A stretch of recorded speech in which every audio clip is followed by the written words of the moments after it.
It's time for another edition of RSN Trackside, powered by Bob Johnson Auto Group on Rock Sports Network. Gets on the champion, trying to be a bit of a hiatus, so let's get. Right when we talked about it.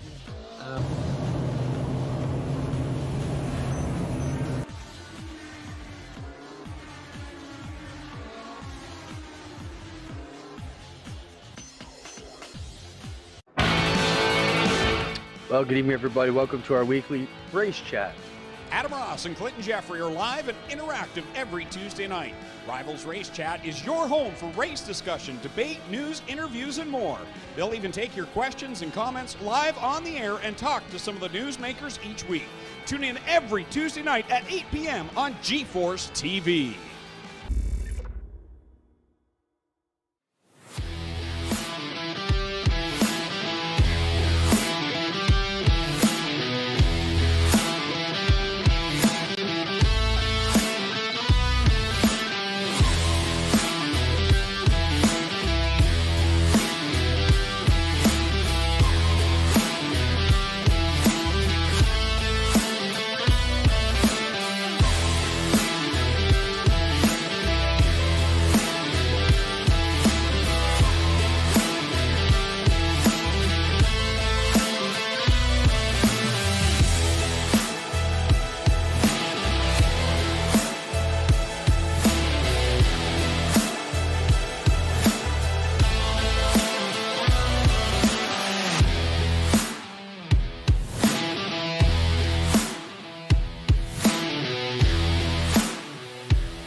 Daytona, the world center of racing. We are moments away from getting things going with the final race of Speed Weeks for the Coast to Coast Racing League, all in honor of the Steve King Foundation.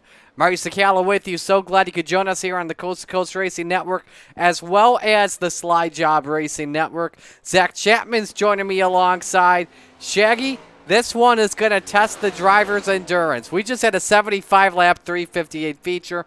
Now we're doing 100 laps at Daytona with a bunch of pit stops. What's this race going to be like tonight?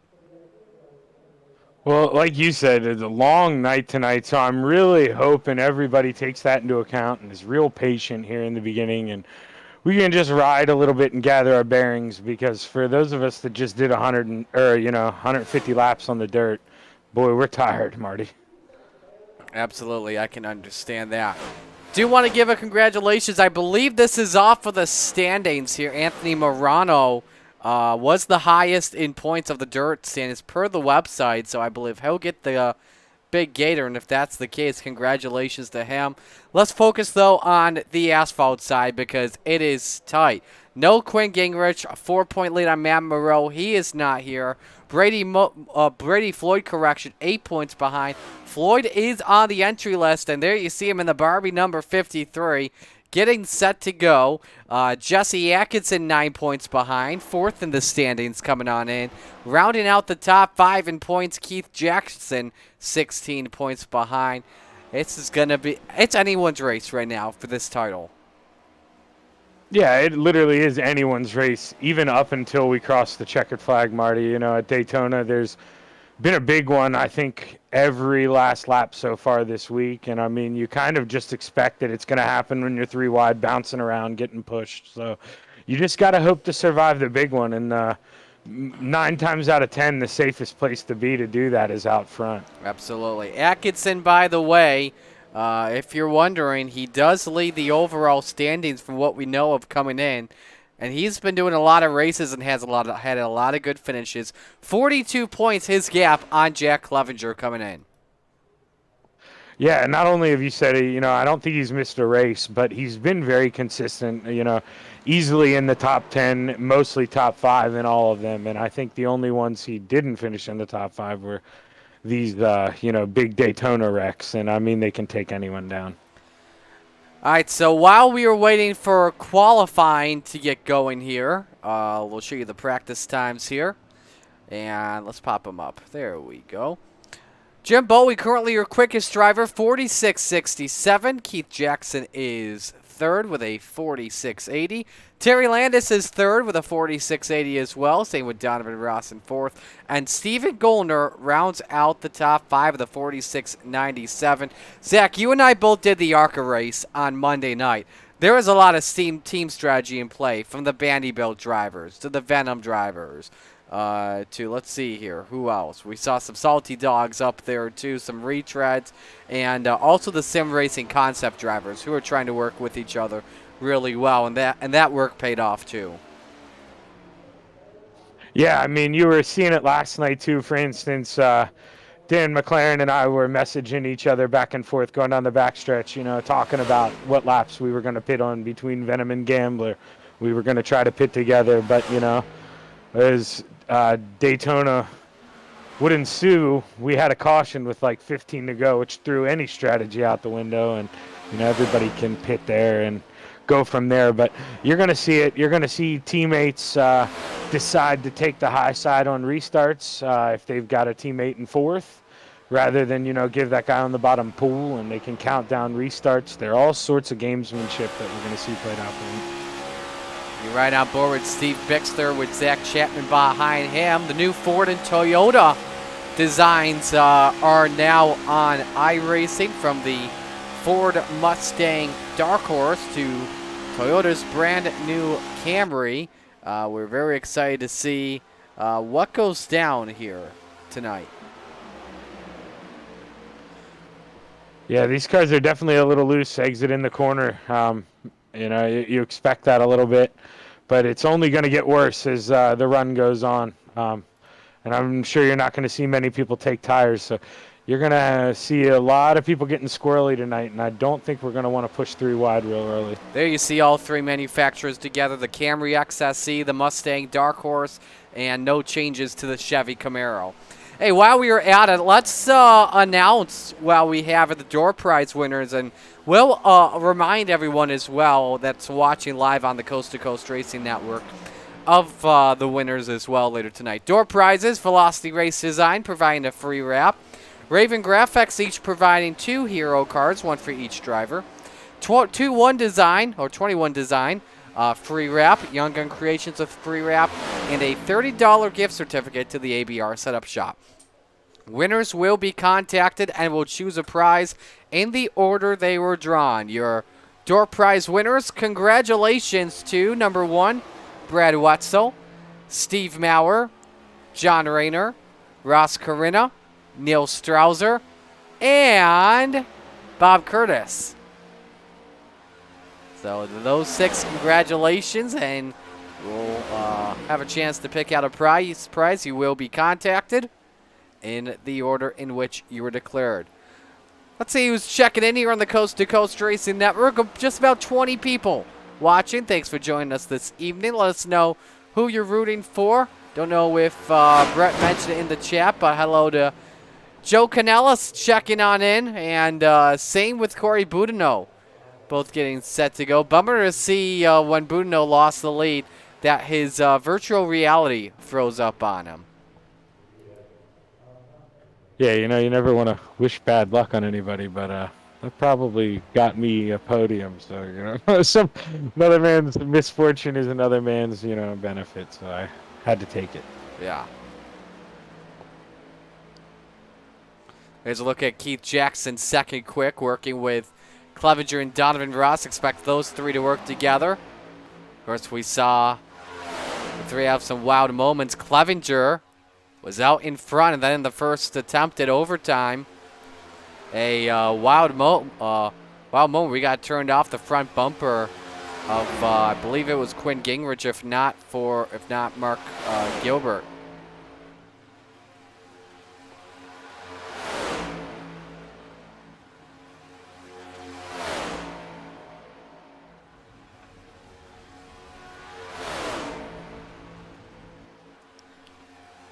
Ooh, Dan was giving us a nice burnout exit in the pit, so I'm sitting in my pit road.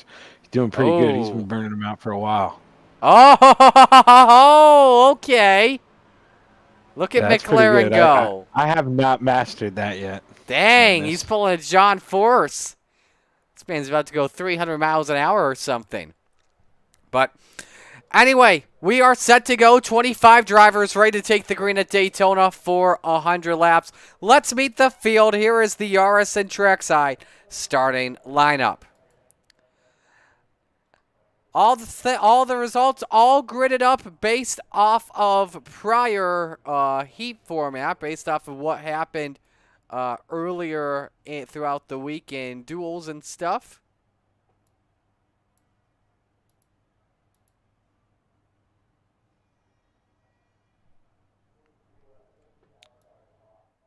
I think we may be having some technical difficulties on our end regarding the starting lineup, so we'll try and show it to you as much as we can. Neil Strauser on the pole position in car number 68. Next to him, it's the 78 of Jack Clevenger. Row number 2, it's the 127 of the Pink Panther, Jesse Atkinson. Next to him, it's the 24 of the Money King, Kyle Moonen. Row number 3, Stephen Gollner in car 30, next to Greg Parmalee in the 4. Row 4, Matt Moreau in the number 38, next to Gary Sigelkow in the 25. Rounding out the top 10, Brady Floyd in the 53 and Steve Bixler in the 75. Row 6, Hollywood Roland Olson in the 3 and the Bassman Roger Craig in the 747. Row number 7, Keith Jackson in the 113 and Terry Landis in the 161. Row number 8, you have the 058 of Jim Bowie next to the 13 of Cullen Johnson. Row 9, Pat Boyce, and to his inside is the 5 of Donovan Ross. Looking at the rest of the field, Bill Calder, as well as Mark Gilbert, Jeff Kemper, Barry Gollner, Dan McLaren, Zach Chapman, and Gary Offutt. No, sounds like no Gary Offutt on the grid, so I believe he will take the green flag in just a couple of moments. Yeah, it looks like he's sitting on pit road to me because I see him on my relative and I'm in here in the back. So I imagine he's trying to miss the first one. That's what I believe it is. We'll show you the grid here on your screen. And while we were at it, a little bit race breakdown for you. 100 laps, 250 miles. Fuel window, 24 laps. So this will be a 4 to 5 stop race at least. Each driver does have an increase of 2 quick repairs. However, though, something to keep in mind too, Zach, 3 tire sets. Yeah, if, we get cautions, I'm sure you're going to see people use them. But if we get green flag pit stops like we hope, I don't think you're going to see many people do that. Well, we're about to find out what happens. Field making their way off of turn number 4 when the Steve King Foundation pace car pulls on the pit road. It'll be in the hands of the astronaut Neil Strauser and Jack Clevenger in the 78. As we say, where else would you rather be than right here, right now, from coast to coast? Showtime at the World Center of Racing.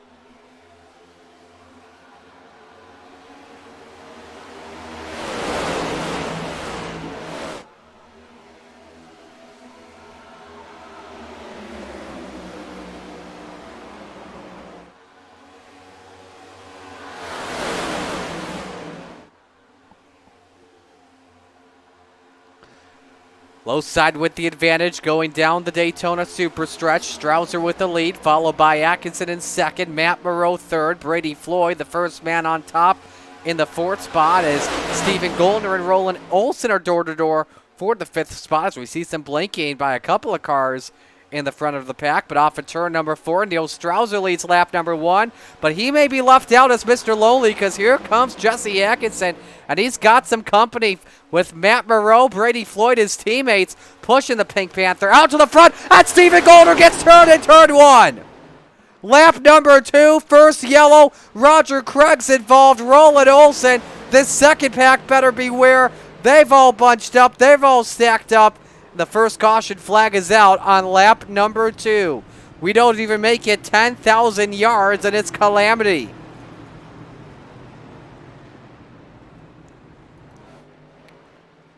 And they're still wrecking further back. That was Barry Goldner in the 36 you may have just seen in the background. Go ahead, Zach Chapman. Oh, no, I was saying exactly what you said. They were still wrecking. You must have saw what I saw live. I heard Gary come over, and he said he apologized to Barry. He said he didn't have any steering after the wreck, so it must just not have been aware and been beside each other. Let's see here. Goldner in the middle, 3 wide. Let's see if we can rewind the footage here. You see the 4 Greg Parmalee, you also get a piece of it. Let's rewind this and see here. Is there 3 wide? Not a lot of people are going to be happy that it was 3 wide on lap number 2 this early. Strouser's holding his line. There's just no room between the yellow line and Goldner. And there's just the clip off the fender.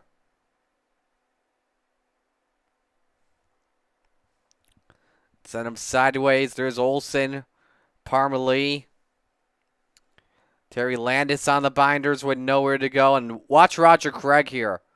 He was on the apron committed, and just Greg Parmalee, Stephen Goldner was in the way. Let's watch this in real time.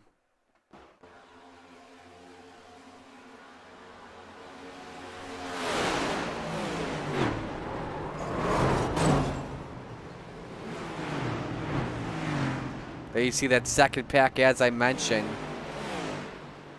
Able to dodge the bullets there. Let's ride on board. I'm going to give you an on board here with Roger Craig. Actually, you know what? Let's go with Stephen Goldner first, if we can.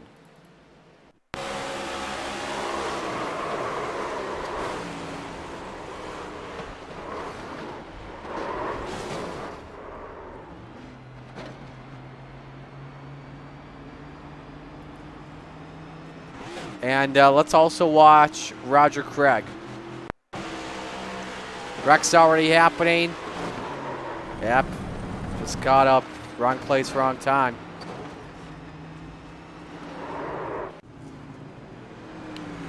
So first caution waves on lap number 4, and it's Jesse Atkinson, your race leader, after they left Neil Strouser out to dry with no momentum, and then Stephen Goldner cut him off. So, while we were at it, hello to Mike Casey, checking in from the Renegades lead. Thanks for joining us. And hello to Dean Reynolds, watching from South Carolina. Dean's on his way to Florida for the Dirt Car Nationals inside the Super Dirt Car Series truck. Thanks for checking in, Dean.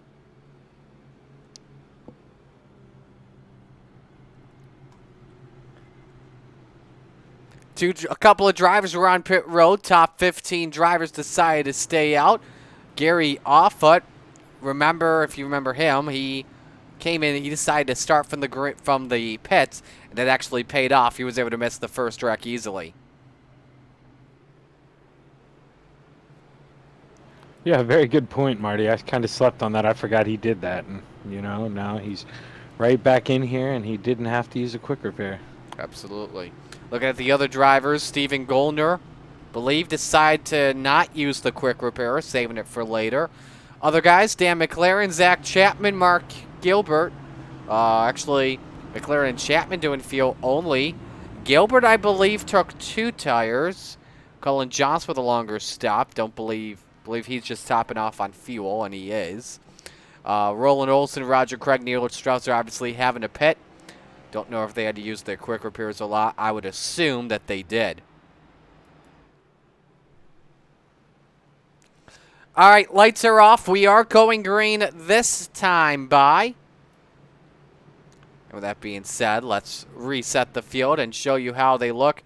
Matt Moreau takes the, Jesse Exon takes the outside line. Him and Matt Moreau share row number 1. Brady Floyd and Jack Clevenger, they're both a part of row 2. Row number 3, Kyle Moonen and Keith Jackson, while in row 4, Gary Sigelkow, and I believe that's the mayor, Steve Bixler, and it is. Rounding out the top 10, Terry Landis and Donovan Ross. Now, we got to be careful. You got to be careful if you're the Desert Demon. I don't know if anybody told him, but we pull up the telestrator. We're going to pull up another angle here for you. If you can see right there, that front bumper is caved in. And you're hearing Gary Sigelkow is going to make a trip to the back of the field. Yeah, and you're right, Marty. It's kind of one of those things. Like, I wonder if he doesn't know he has damage, because I don't think not nobody using told a him. quick repair right now. But I would personally just go in and fix my damage. Yeah, I don't think anyone told him. Obviously, you can't see the front bumper, and probably right now, if you're a guy like Kyle Mooney, you're probably not looking at that rear view mirror right now as things were to stand.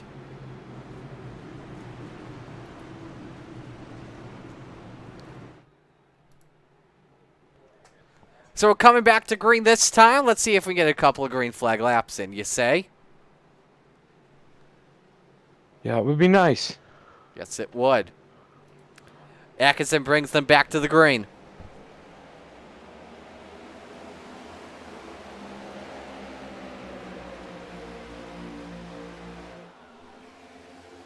Immediately cuts down in front of Moreau, and that sim racing concept strategy.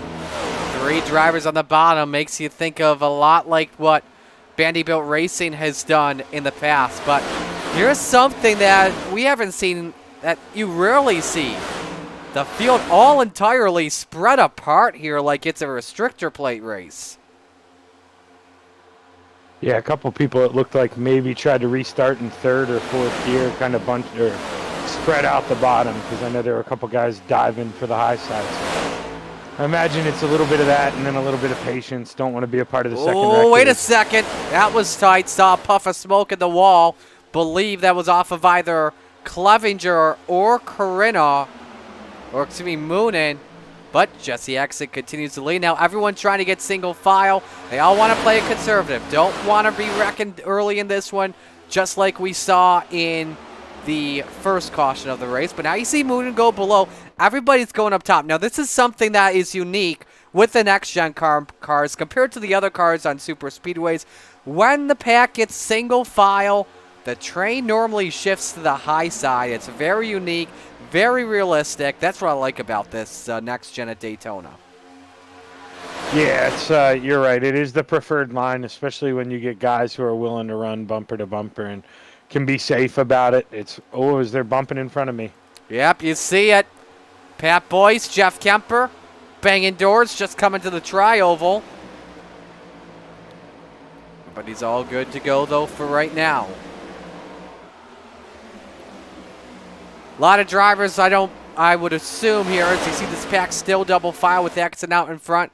A lot of drivers playing it conservative. Zach, I would assume one of that is you.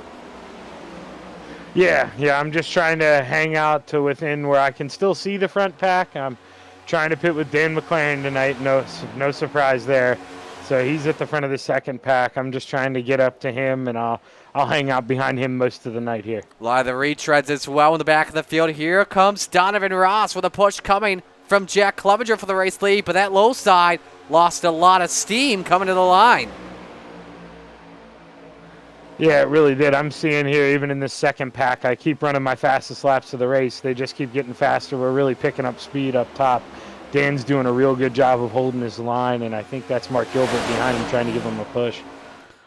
Terry Landis still trying to get a push, trying to get a toe up to the high side with Brady Floyd and company.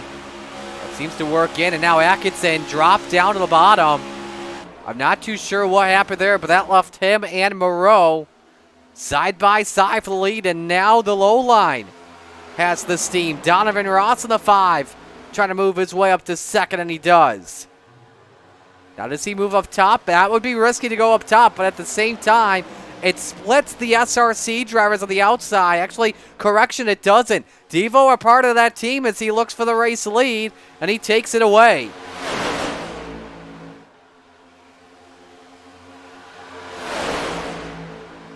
Yeah, they're doing a good job running side by side up there. Everybody, little give and take. They're not crowding each other too much. It's way too early for that. It's a pack full of 9 drivers. That's the lead pack going down the super stretch. They've got a single file train of about 5 or 6 cars with Pat Boyce in the caboose. That's led by Dan McLaren, who is in 10th. Then you got further back Jim Bowie, Colin Johnston, and Neil Strauser all together. Strauser had a wild flip Monday during the ARCA race. Oh, Gary Sigelkow is spun. Second caution is out. Everybody scatters to avoid Sigelkow, who had a heartbreak on Monday night, and that is significant damage on the 25 as he is leaking some fluid. As I was mentioning, going into the second overtime, he was set to restart in second, and then his connection dropped out. Let's take a look and show you what happened to Sigelkow. Some contact off of Parmalee, and that is a head-on collision. Let's get another angle of that. I'm going to try and rewind this tape here, too. All just simply racing together. Oh, no, that was clearly net code. There was a huge gap between Parmalee and Sigelkow. Yeah, you've got to wonder, too, if maybe, I know Gary got moved to the back earlier because of connection issues, so I'm sure that's not helping the net code. It's probably having a tough time reading him. That's a tough break for Gary. Like you said, lost connection the other night and then still having a little bit of connectivity issues tonight because he was up towards the front when he got pulled back. Probably just making things worse with that net code situation. A lot of drivers on pit road. Matt Moreau bringing everybody down.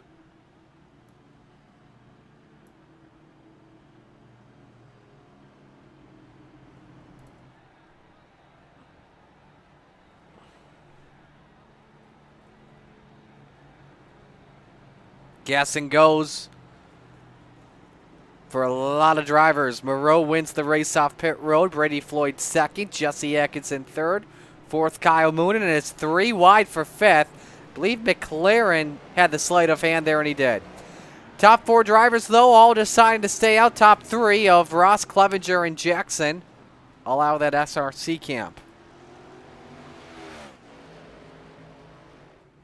I lost the pack I was drafting with. My dumb butt, I left the right side tires on, Marty, so I've got 2 fresh right sides at least. All right. Well, we are 10 laps complete into this one. Why don't we bring in... Let's bring one of our drivers to talk with. I'm thinking about who.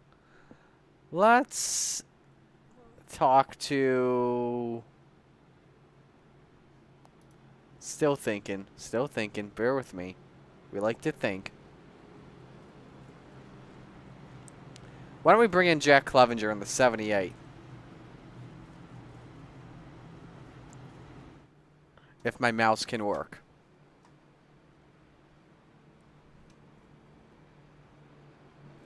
There we go. We got him. Jack, it's Marty up here in the booth. You got a copy? I got you, sir. All right. Running up in this lead pack so far. How's this car feeling in the draft? It's hard to say. It's decent, but just kind of hard to kind of figure guys out, you know? Definitely seems like the case. Definitely hard to figure guys out. Can that be normal early in a race at Daytona when you don't have these long runs going on? Nobody wants to go single file. Everyone's staying double file. Yeah, it'd be nice if everybody could just get in line and, you know, run some laps out. But everybody wants to go 2-3 wide and get to the front. You know, you kind of want to be in the front, but I'm not sure if you want to be in the front. You know, but I don't know. I can understand. Got any other friends you're working with besides Keith, Greg, Devo, and Gary, and maybe even guys like Moreau and Floyd? No, I haven't talked to those guys. I feel like I don't have any friends except my teammates. You know, I kind of feel like I've been on my own all week. So we'll see what we can do. All righty, sounds good. Well, wishing you the best of luck in the rest of this one, Jack. Thank you, sir. Jack Clevenger restarting in the second position. Field making their way off of turn number 2 as we ready to come back to the green flag. Donovan Ross and Jack Clevenger, row number 1. Keith Jackson and Matt Moreau, row number 2. Brady Floyd and Jesse Atkinson on row 3. Row number 4, Kyle Moon and the Money King next to Mark Gilbert. And rounding out the top 10, Dan McLaren next to Steven Gollner. A majority of the drivers taking gas and go. Some other drivers taking 2 tires. One driver did take 4 tires. Believe that was Barry Gollner. Another one, Bill Calder, taking a longer pit stop. As I mentioned, top 3 drivers staying out under that last cycle.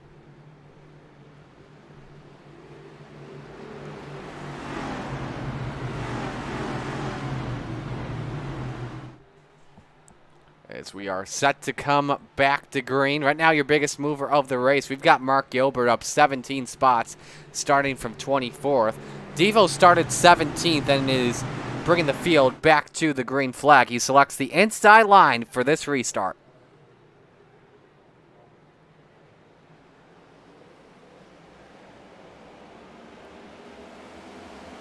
See if he gives Clevenger a hole here. Yep, Jackson lets him in.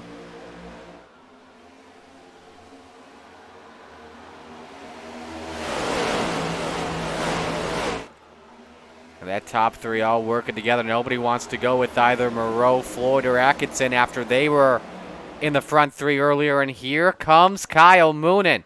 I want to say Ross Corinna so badly because Corinna normally drives the 10 on Monday nights. But Kyle Moonen in car number 10. But now the high side's coming. Moreau's looking for the lead. They're 2 by 2 into turn number 3. It's a pack of 9 again. Steve Bixler leading the second pack in 10th. That may be your Peloton pack. I don't know, though.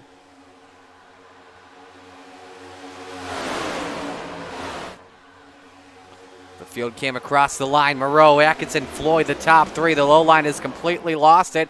Here comes the Venom Racing 17 of Mark Gilbert. And tonight, he only has two teams. I guess you could say 2 teammates. Dan McLaren one, Zach Chapman maybe the other one. Same with Gary Sigelkow. No Isaac Salas. He raced with us in the Monday night showing. But now I think everyone starts to turn to a train as I think we're seeing 2 packs emerge into 1 as Gollner, McLaren, Bixler all up here with this lead pack, Zach. Yeah, they were able to suck up. I'm not sure. I don't think I have any damage. Maybe I just backed out a little bit too much as Dan gave a run. But I kind of messed up the second pack a little bit. I meant to go up there, but yeah, I'm losing these guys. I think you just backed out. I'm not too sure. Quickest lap of the race to Dan McLaren working on the outside with a 45, 66, and 7th. Looking for 5th. Let's go on board with him for a lap off of 2. And look at the speed he's running.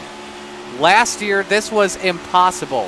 198 miles an hour to 200. Into turn number 3. Last year, the drivers were running around 185, 190 at Daytona on the super speedways in the draft. And so now everyone turning it into Amtrak. 2 Amtrak lines. Donovan Ross, first driver in the basement. Trying to see if Clevenger Jackson can give him some momentum, and it doesn't seem to work right now. High side riding next to the safer barrier. That's the place to be at the moment.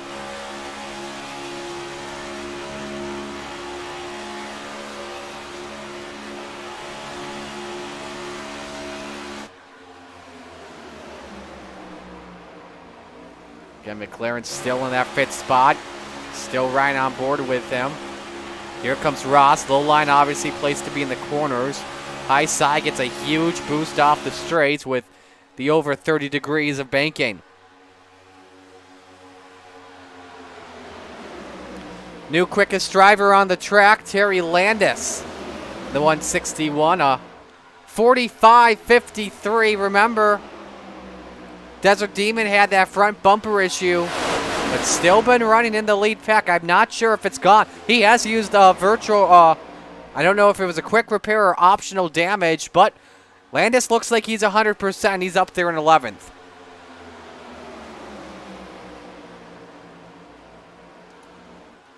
Now we see two drivers swap to the bottom. It's the Vanderbilt cars and Terry Landis. So Vanderbilt and KSR working together right now. Kind of odd here when you see teammates with two different manufacturers. Steven Goldner in the Mustang Dark Horse, the Tenna Moonen in the Chevy Camaro. But as Mike Casey said earlier on in chat, he loves the new Ford bodies, and I gotta admit, I do agree. I wasn't too big of a fan at first because I thought, you know, the fascia or the grill was a little bit too low, but I think I could get used to it.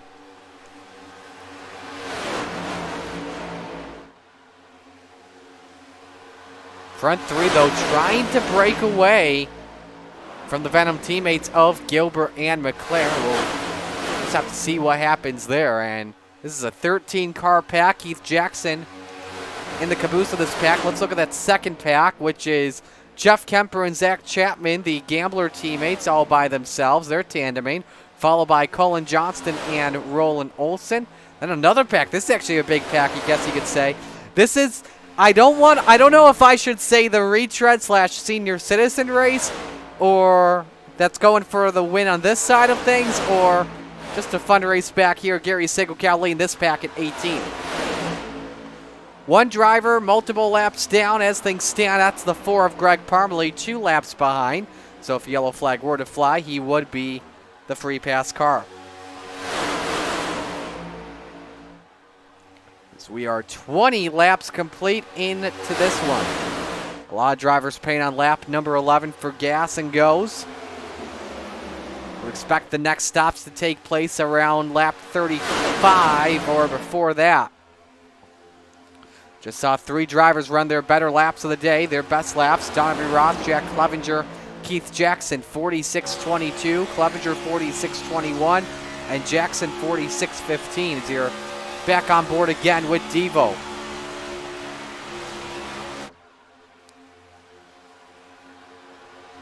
And again, high side has all the momentum. Right now, I know, as you see Steven Golden go for the side draft. Right now, I know if you're both Matt Moreau, Jesse Atkinson, Moreau fighting for the Asphalt Championship. Same with Atkinson, same with Floyd. Guess you could say the same with Keith Jackson too. But also the same with Atkinson and Clevenger and the overall side of things. Right now, you're not really too focused on points. You're right now just focused on, you know, keeping your pace, keeping it in the draft. Don't not do anything dumb right now, Zach. Yeah, no, you're exactly right. I mean, as frustrating as it is, you know, to not be with the lead pack, you've got to realize that we're probably going to have another caution. 70-some laps to go. Just got to behave and relax. I'd be damned if we did get another caution, as we're seeing the SRC drivers pull onto pit road on lap 22. This is interesting. I'm going to do my Larry Mack calculations right now in my head.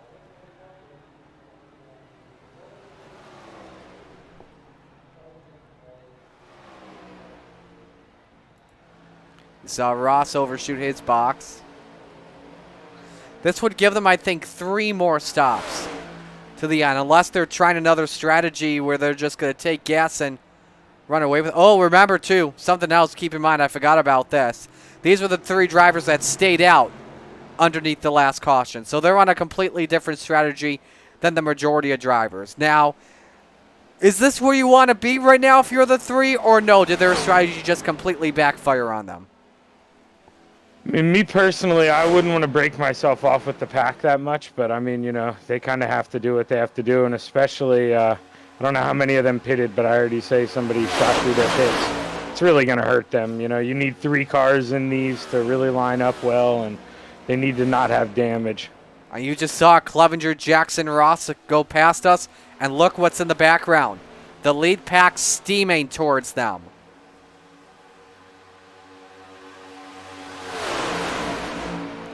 And they'll probably be asked to go one line where the rest of the field will have to go single file and go the opposite direction. Oh, there we go. Whoa, what a save from Stephen Goldner. How did he hang on to that one? That was an angry car about to lose its mind, and somehow Goldner found a way to save it. Checking if Terry Landis has any door damage on the right side. But, I mean, that was oh so close to becoming ugly. And now everyone's single file at the moment.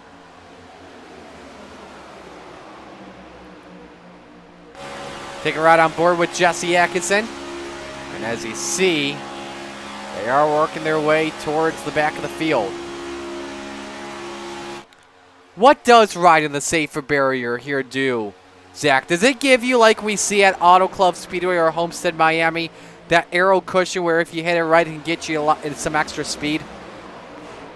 Yeah, it almost seems like it helps, pull that air off the car. Like you don't have as much air going on. You just got to cut it off the left side rather than right up against the wall. But as you see, it's really hard to ride up there and be smooth. It definitely is.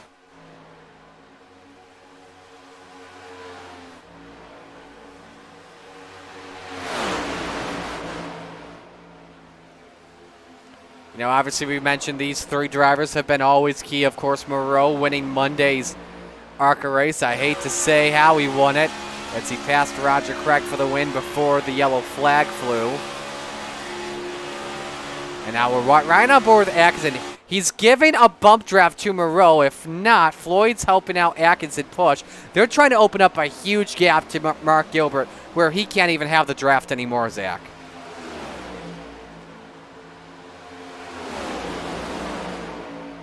And the bump draft in here with the next gens too is very tough to do.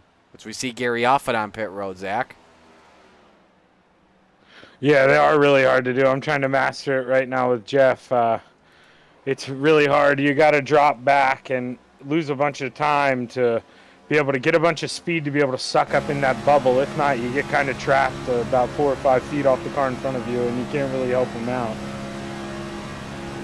For those wondering as well, if you're a coast-to-coast regular, normally we don't have our commentators driving while broadcasting at the same time. However, though, with it being a long asphalt race and one being a lot of fun for charity, we have a lot of trust in Zach Chapman, and we definitely appreciate him doing this. I know he didn't have to do it, but we definitely appreciate him taking some time out and taking some color commentary from the car. We hope he's not Kyle Petty, as you see drivers working on lap traffic. That's Bill Calder. We did see a couple of sparks from Jesse Atkinson as he gave a little kiss to the safer barrier. Something you don't really want to be doing.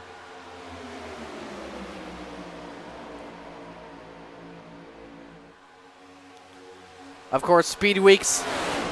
Final night of Speed Weeks here before the real-life NASCAR action starts. You have the Clash of the Coliseum on Sunday, then taking the NASCAR taking the next week off for the NFL Lombardi game on the line, and then the week after that, the Daytona 500. Speed Weeks officially beginning the Wednesday before the 500 with Daytona 500 qualifying. It is so good to have racing back, and you can't forget as well on the other side of whatever county Daytona Beach is in, the Dirt Car Nationals in Volusia, where Gators are on the line for the World of Outlaws Super Dirt Car Series. Believe the World of Outlaw late models too, and it's good to have racing back on both ends. Yeah, no kidding. This is always one of the most exciting weekends for racing.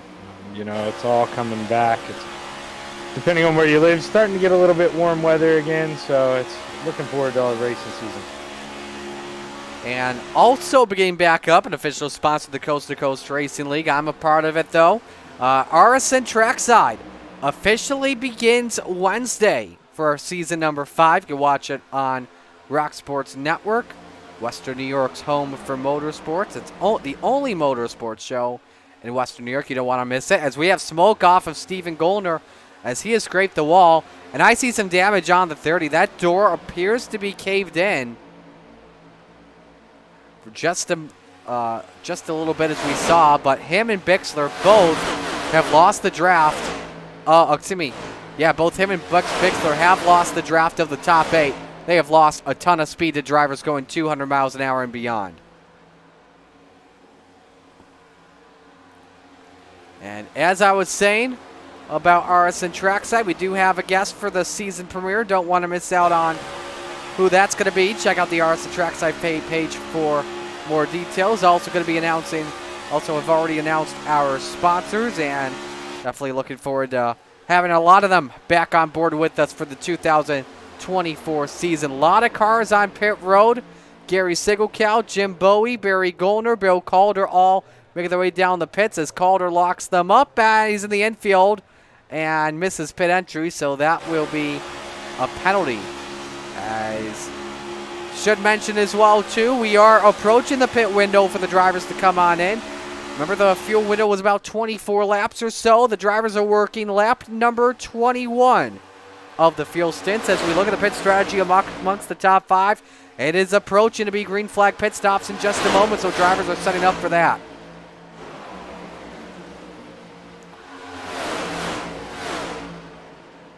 And Moreau in, Atkinson, and Atkinson! Too much speed, way too hot, and that's a penalty for the Pink Panther.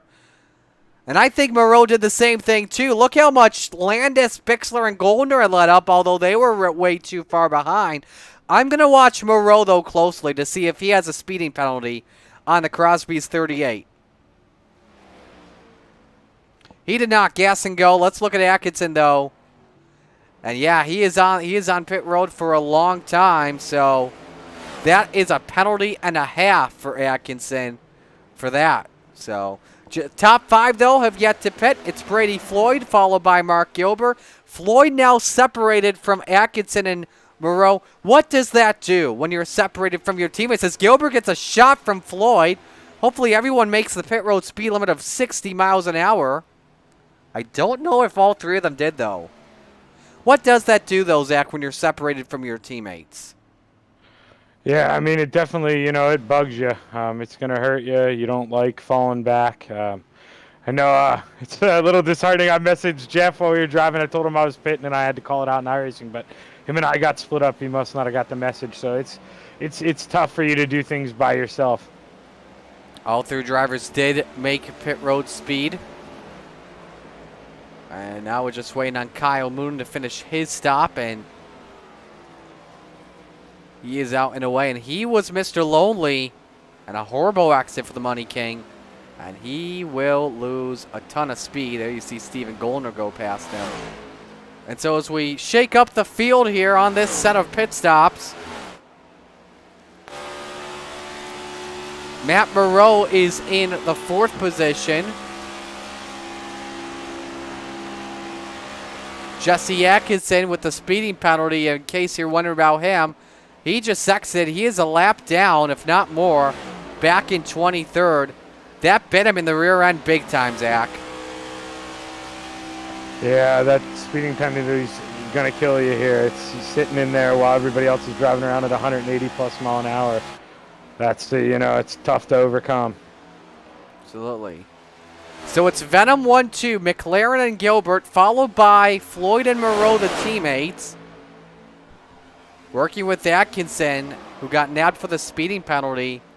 And those 3 drivers that pitted first, Clevenger, Jackson, and Ross, it hasn't helped them either, as they are stuck in 6th through 8th, racing with Landis and Gollner.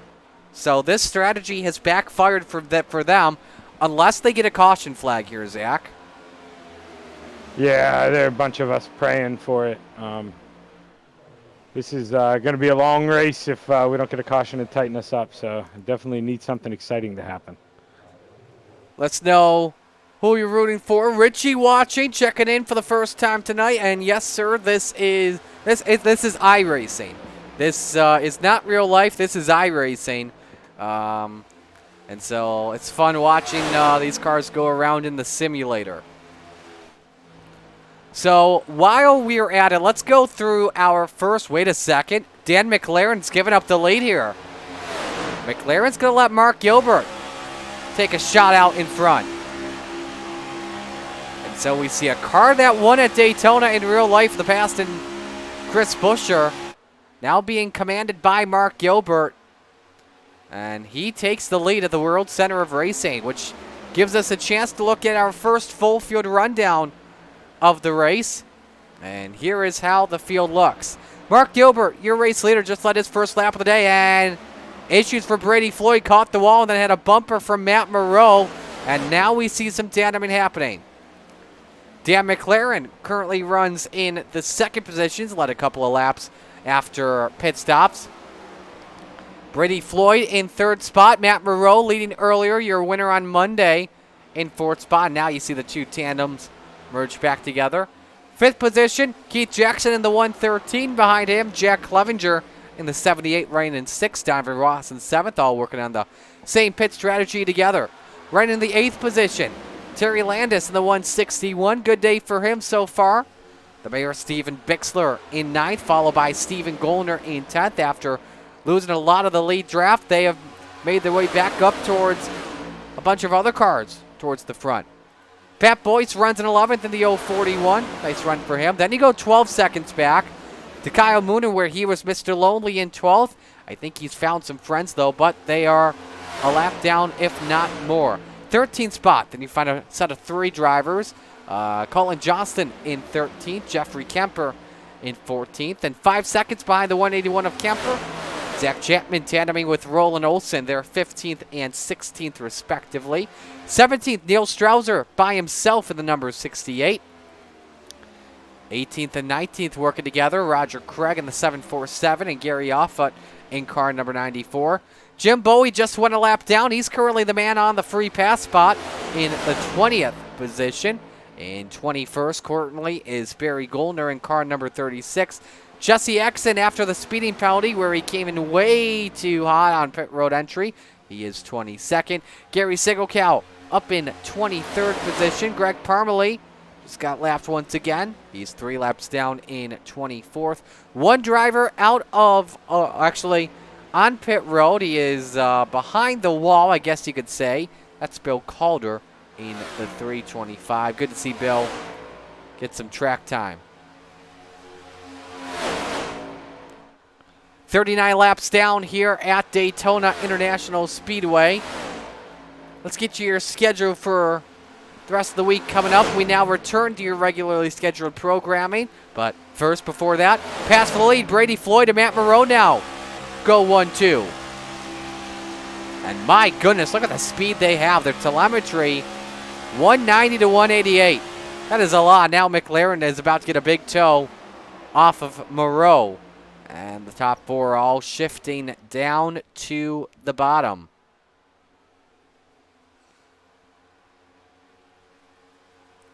As I was saying, your schedule for what is coming up for the rest of the next week or so. Tomorrow night we're back with Friday Night Lights at Lernerville for the small blocks, crate lights, and 360 sprints. Gotcha 6 Racing Network has the broadcast on the Coast to Coast Racing Network. Monday Night Madness is back. We've got the Open Dirt mods and your Rebels and Renegade 360 classes at the Speed Palace, the Port Royal Speedway. You never know what's going to happen. That will begin at 7 p.m. on the Coast to Coast Racing Network. Off Tuesday, Wednesday, the Hometown Heroes at Cedar Lake for 305 and 360 sprints, followed by midgets. And we also have the pickup trucks at the Coliseum. Don't want to miss out on that. And then finally, Thursday Night Thunder is back next week, brought to you by Gambler Motorsports. The small blocks, the big blocks, and the crate lights at a place called Kokomo, followed by the Xfinity Trail, also at the Coliseum. Excuse me, just regular Xfinity racing. I believe, though, the trail is coming back, though. Correct, Zach? Next week at Daytona or 2 weeks from now? Yeah, I believe as soon as the regular season starts, NASCAR, that's when we'll start running the trail again. So awesome. I cannot wait for that. As we now see the SRC drivers come in, and we did see Keith Jackson overshoot his pit box, so a longer stop for him. Which means we should be about 11, 12 laps away or so. Seeing the next round of green flag pit stops for the majority of the field.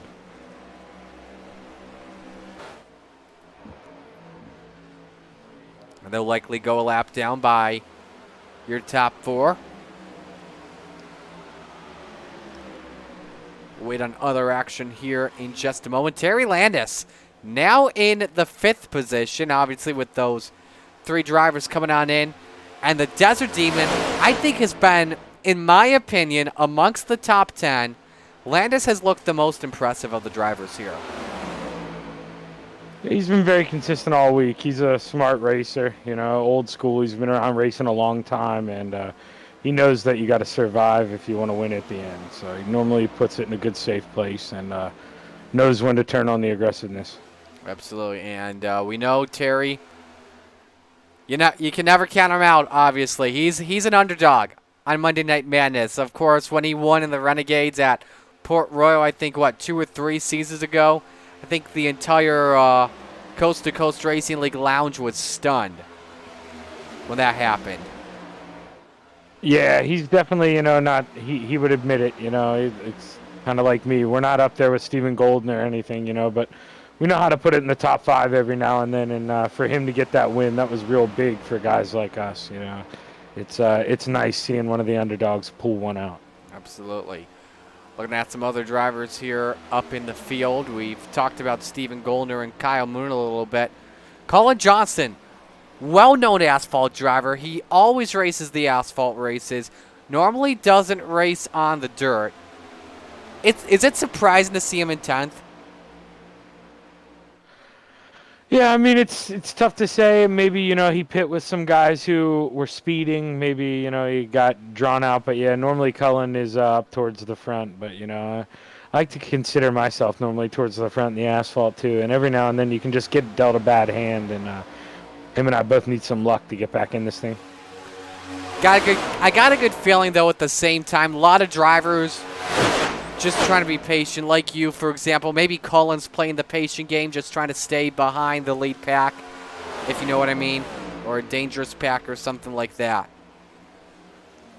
Yeah, there is such a thing, though. I think, you know, everybody was a little too nice there in the beginning, because if we spread out too much, pretty easy track to get around, you know, if you only got 5 or 6 guys in a pack. So this thing, I wouldn't be shocked if, strung out as we are, if it goes green the whole way. We see Greg Parmalee on pit road in the number 4.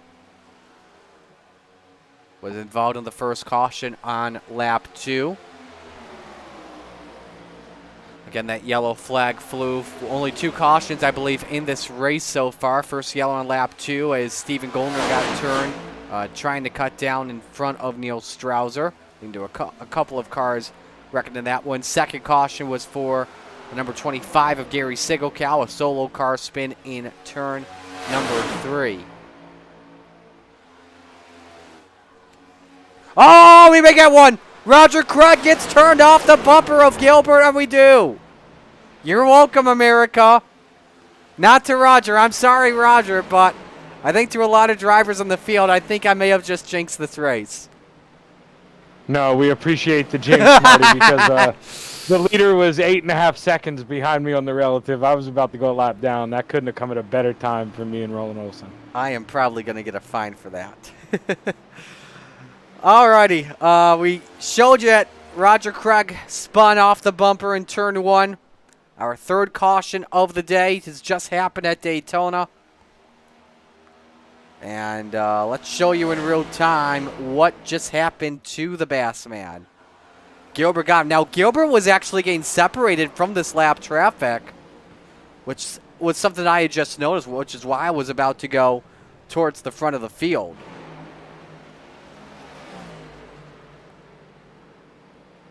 Let's take you on board with the Bassman.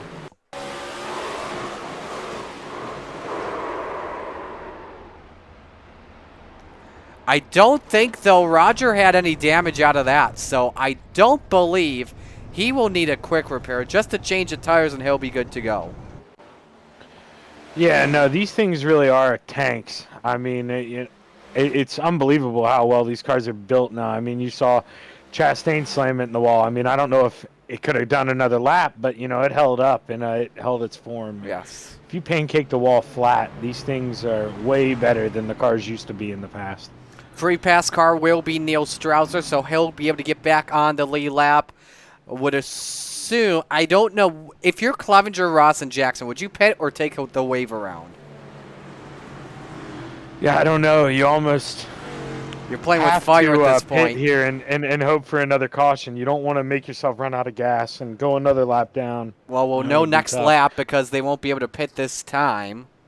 As we see the top 13 drivers, or don't see the top 13 yet, the top 11 cars all on pit road. We will watch Brady Floyd stop.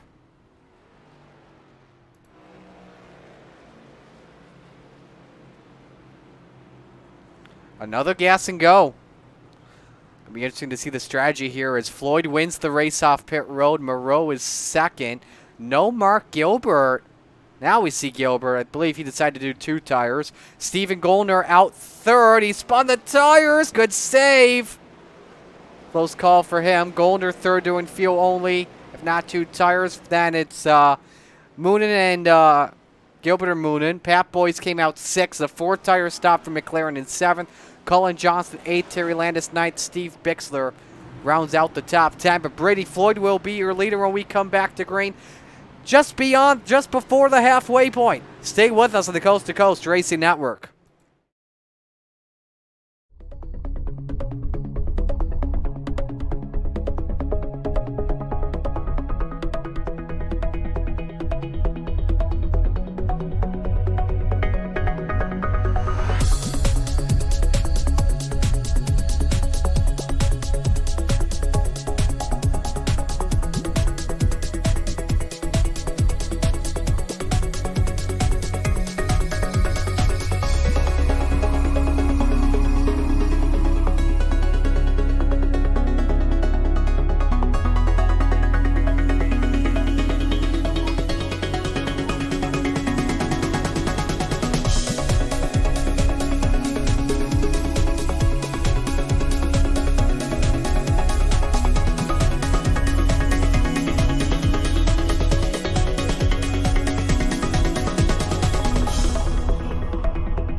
It's time for another edition of RSN Trackside, powered by Bob Johnson Auto Group on Rock Sports Network. Gets on the champion, trying to be a Bit of a hiatus, so let's get.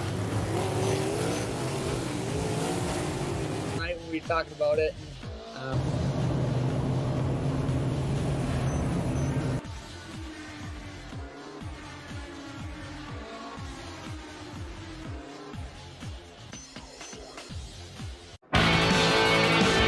Well, good evening, everybody. Welcome to our weekly race chat. Adam Ross and Clinton Jeffrey are live and interactive every Tuesday night. Rivals Race Chat is your home for race discussion, debate, news, interviews, and more. They'll even take your questions and comments live on the air and talk to some of the newsmakers each week. Tune in every Tuesday night at 8 p.m. on GeForce TV.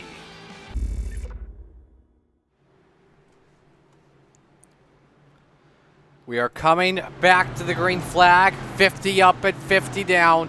Matt Moreau the leader. Brady Floyd second. Mark Gilbert, Stephen Gollner, Kyle Moonen round out the top 5. Pat Boyce, Dan McLaren, Cullen Johnson, Terry Landis, Stephen Bixler round out the top 10. We can confirm, by the way, Donovan Ross, Keith Jackson, Jesse Atkinson all took the wave around, so they will be on the lead lap and will be playing with fire. We're back to green halfway home. Oh, we got trouble behind. And just as I say that, it's Keith Jackson that spins coming to the restart. He may have missed a shift possibly, which normally leads to the car freaking out and spinning around. We're going to ride on board here with Jackson just to see what happened.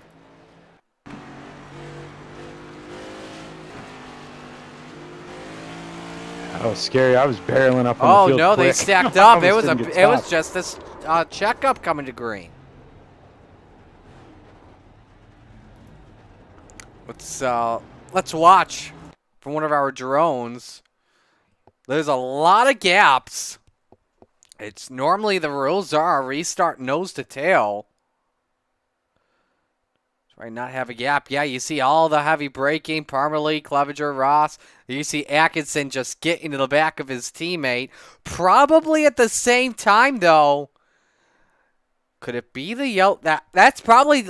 I don't want to say it's a gift. But at the same time, could be a yellow if you're those three drivers that we mentioned in Atkinson, Jackson, and company. Because you get the chance to pit and get to be on the same strategy as everybody else.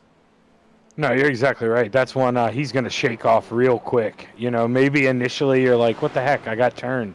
But then when you actually think about it and break it down like you just did, that is an absolute gift. They got the wave around, and now they get to get on fuel strategy with us. They don't have to worry about having to short pit.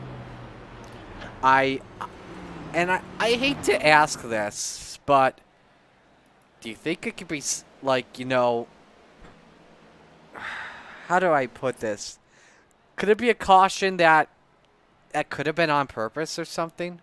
I don't want to, like, these, I know they're clean and respectful guys, but, like, if you're a fan, of course, you know, you'll think of that question, though. Oh, no, you're exactly right. You know, that's something I thought about crossing the line, too. But in their defense, I did hear whoever started that mess, like, rear-ended them, I did hear them mic up and apologize. So if they did do it on purpose, they're doing a good job of covering their butt. Yeah. Colin Johnston, Mark Gilbert, McLaren, Strouser, Clevenger, Ross Atkinson, Chapman, and Jackson all topping off on fuel. Let's see if we can get a driver to chat with here.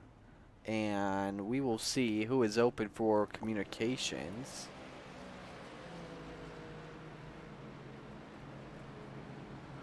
We're going to talk with the Salty Dog in 5th and Pat Boyce. Let's bring him in here for a chat.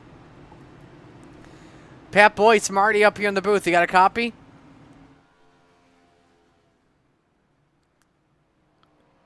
Try one more time. Pat, Marty in the booth. You got a copy? Yeah, I got a copy. Alrighty, man.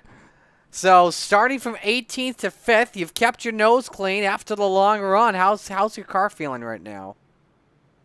Right now, not too bad. Actually, it feels pretty stable. Always good to hear. Go ahead.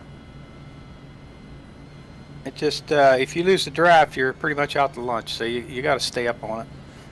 So what's the plan now in this second half? Is it keep up with the leaders, race with them, or you gonna try and be a little bit keep being patient here and like another set of 10, 15 laps, then make it and then go for it? I'm going to try to be as patient as I can. Alrighty. Good to hear. Well, you're doing a great job, man. Wishing you the best of luck here on the rest of this one. Thank you, Marty. It's Pat Boyce, number 41. We'll restart in the 5th position when we come back to the green, and I believe the field is doubling up here.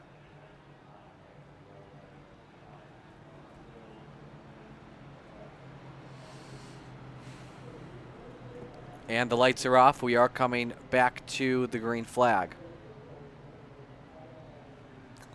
Brady Floyd having fun with the man, the pace car. We don't have a name for the pace car driver. We'll just call him Barney's evil twin brother. How's that? See, Barney gets a good view of the action. Well, his evil twin brother just gets to see asphalt in front of him. He doesn't get to see any action unless he's stopped on pit road, and he can only see 2 or 3 seconds of it because he's trackside. So, And he doesn't get a view of a Jumbotron either, so. Fourth caution of the race. Here's how the field looks as we come back to green. Brady Floyd selects the outside. Him and Matt Moreau share row 1. Row 2, the Vanderbilt teammates, Stephen Goldner and Kyle Moonen. Row number 3, Pat Boyce and Terry Landis. And then row number 4, the mayor, Steve Bixler, Roland Olson in the 3.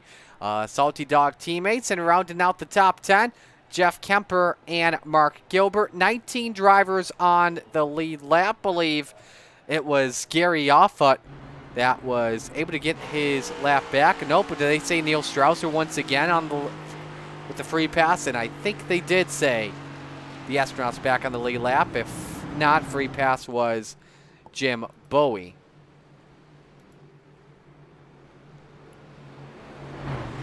So 46 laps to go when we come back to the green flag.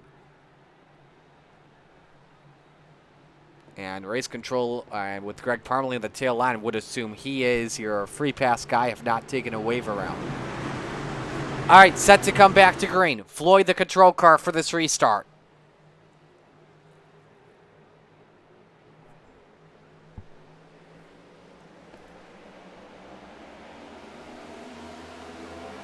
Immediately clears on the 38. Now look at the high side. It's not even stacked up like it is on the bottom.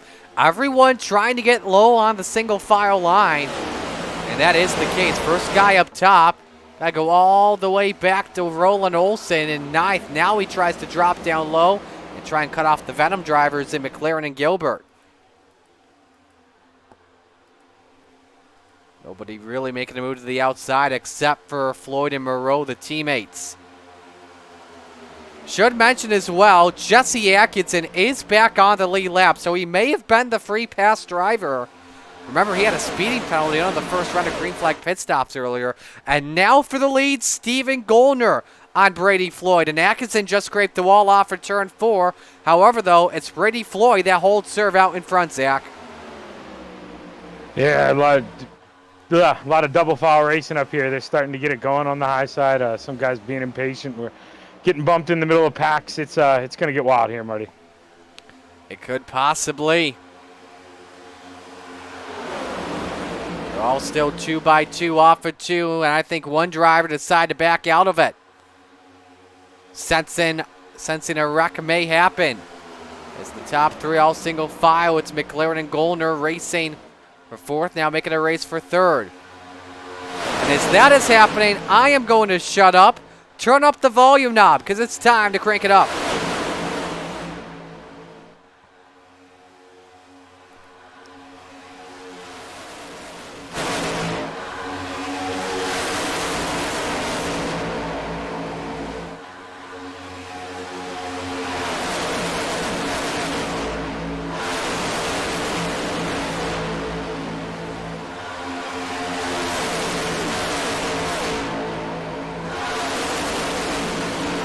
Oh, trouble with the back. Gary Sigelkow goes around. Will stay green as he spins below the infield.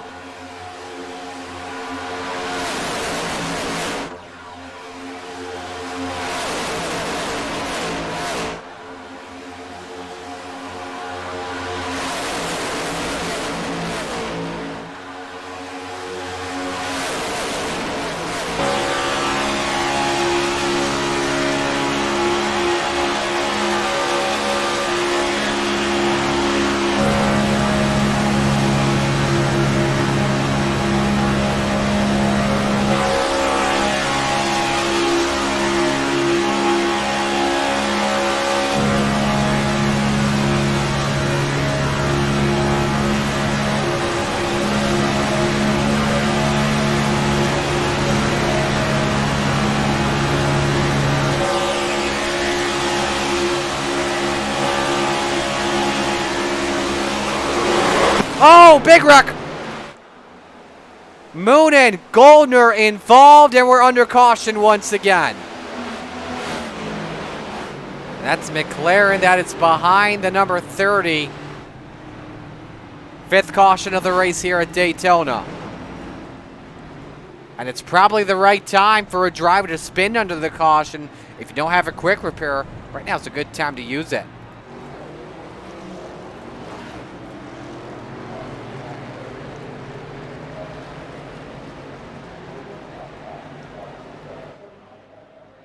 Yeah, I would say right about now is the first time you really wanted to use a quick repair. I had to use one earlier. I slapped the wall, a little too much damage, but you want to try to have one quick repair left for those last 10 laps because you know it's going to get crazy. Couple of replays here. Let's go to Gary Sigelkow. Spun off the bumper of a yellow car, I'm not too sure who, and just tapped the rear end. Now that nearly got dangerous because I thought he was going to hit the end of that tire barrier. He would have been in for a monsoon of a ride. But now we take a look and show you what happened with Stephen Gollner.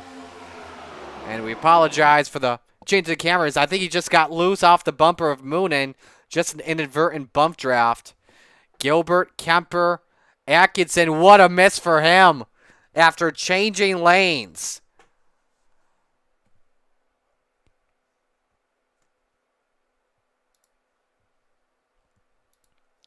Watch it in real time. Look at that miss. Both him and Barry Gollner, too.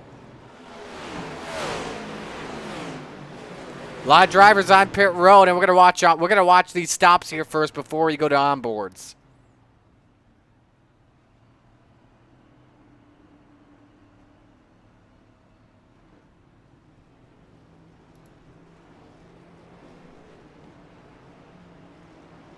See who wins the race off pit road. It was Dan McLaren that won it, followed by Mark Gilbert, Jack Clevenger, Jeff Kemper, Donovan Ross. All took in fuel. Only Brady Floyd decided to do 4 tires. Then Zach Chapman, Moreau also 4 tires. And we had your top 4 stay out. Pat Boyce, Terry Landis, Steve Bixler, Roland Olson. Well, let's ride on board. First off with Stephen Gollner. And we're going to rewind the footage here.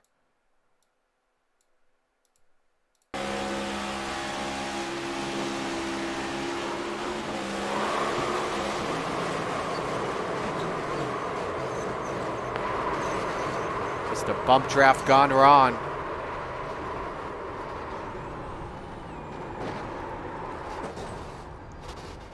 About Dan McLaren. The accident had already happened. We're going to rewind it again.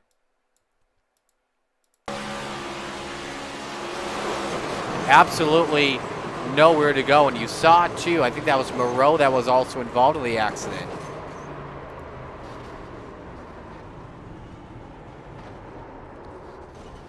I think Jim Bowie also caught a piece of it too, and he did in the back of Roger Craig. So those are the only onboards here. For right now, though, we're going to take another break real quick. Stay with us.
Coming back to green off of turn number 4. Terry Landis, Pat Boyce, row 1. Roland Olson, Steve Bixler, row 2, with Mark Gilbert rounding out the top 5 under 40 laps to go when we come back to green. This is going to be tight when it comes to fuel. Some drivers will be able to make it on 1 stop. Other drivers will have to make it on 2 stops like your top 4. Here we go as we're back to green. Yeah, that's a good point you brought up. I noticed I'm like right now 0.4 to the good, so any green, white checkered, I wouldn't make it with 1 more stop. So the guys who just fit there with 1 to go, they put themselves in a good spot. Chapman restarting in the 13th position.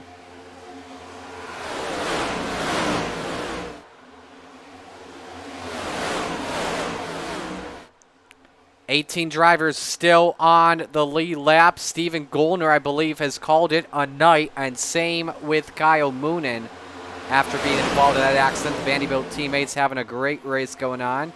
He may have already used the quick reverse, not too sure. Field, though, 2x2 off of turn number 4, and it's the yoo-hoo ride of Terry Landis. About to say yoo-hoo if he can take this out to the front. Look at this battle. Yoo-hoo against Nesquik. This is a Kodak moment right here. This will be talked about in the driver's lounge. This will be talked about in the driver's lounge, indeed. And look at this. That's banking a 5th, 3rd better right here with Mark Gilbert. 3 wide, and now puts Hollywood, the 2nd man in line, up high. That's a pretty cool moment there. And now they're working together. Who would have had that on their bingo card this evening? Yeah, Terry and Roland like each other a lot. They give each other crap about the cars. That's why it's like a funny inside joke. Well, you know that, Marty. But yes. They're definitely friends on and off the track, so it's cool seeing those two. Oh, hang on now. It's tight between Gilbert and Floyd. Floyd pulled up to the quarter panel, put him in the wall. Moreau now forced 3 wide with McLaren. Everybody somehow keeps it straight. I think McLaren the biggest loser on that one as the Venom teammates now separated. Yeah, I imagine Dan's running, he may not have another quick repair left. I know he's been in a couple things, so he's probably trying to be smart. Knew if it got close, just going to drop to the back here. Right now, a lot of drivers all single file. In fact, it's your front 5 drivers single file. Ross and Clevenger. Oh, Clevenger too high on the wall. And Ross gets sideways. Gilbert's up on the wall. Everybody scatters to avoid. That could have been dangerous there for sure. And now this is going to separate the cars big time. Slight advantage to the Salty Dogs for right now. Salty Dogs / the retreads. Until they may have to, if they have to stop under green, their race is likely over.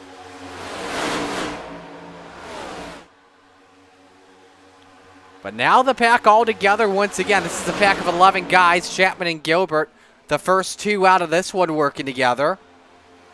And now it's Ross and Jackson back up together. Same with Clevenger.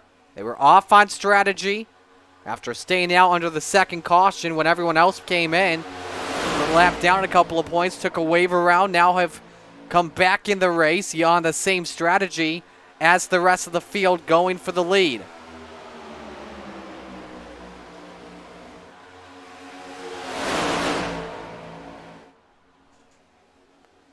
And that low line freaking out on the bottom of turn 2, and this could help out Devo. Oh, Devo! A bad bump draft from Keith Jackson. Hangs on to it. Hollywood's got a chance to get that number 3 back out in front.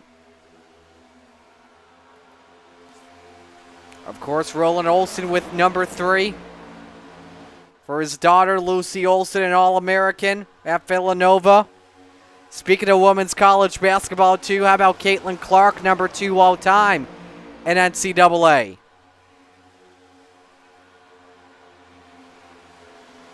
And that high side lost a lot of steam, had to check up after the bad bump draft from Jackson to Ross.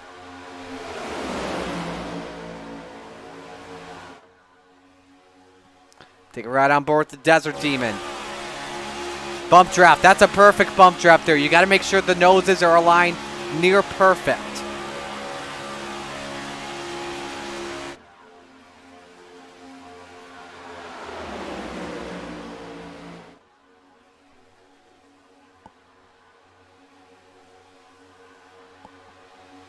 Again, we expect Olsen, Landis, Boyce, Bixler all to stop in the next 5 laps. Pull up your pit strategy amongst the top 10 cars.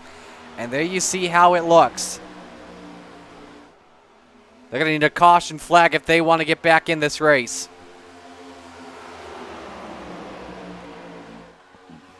We just saw as well from Olsen, with that bump draft he got from Landis last lap, he set his best lap of the day, even in clean air, with a 46.78.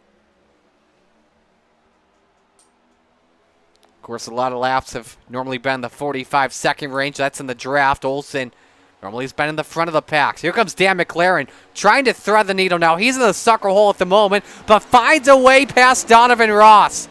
McLaren, that is a vicious car that is running perfectly right now. And Bixler goes up. McLaren now goes down bottom.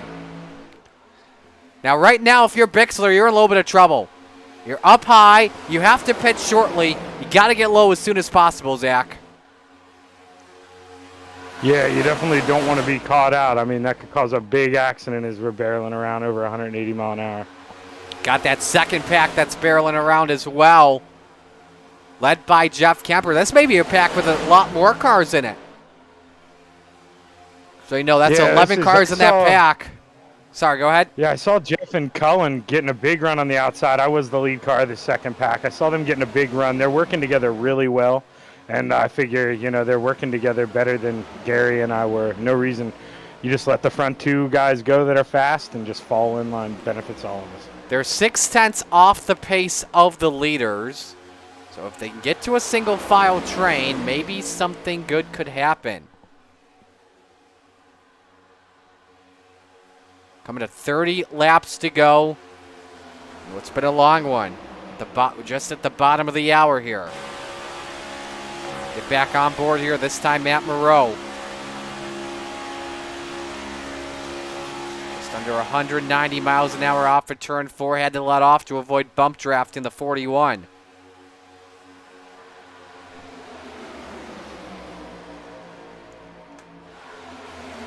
This race has nearly had everything tonight. We've had solo car spins. We've had multi-car accidents. We've had long runs. We've had short runs. To me, there's 2 things that we've yet to see. I'm not going to say them, though. One of them, you know, it's not a matter of if, it's a matter of when. Clevenger and Boyce, meanwhile, racing for 3rd. Bixler has found his way back on the bottom. And again, expecting your top 3 drivers to pit in any moment, which would give the lead to either Clevenger or Moreau. That low side would likely have to check up. So Clevenger has the slight advantage here with nobody in front of him, Zach. Yeah, it's you definitely don't want to have any cars in front of you, or especially even like when you do pit. I always love being that lead car.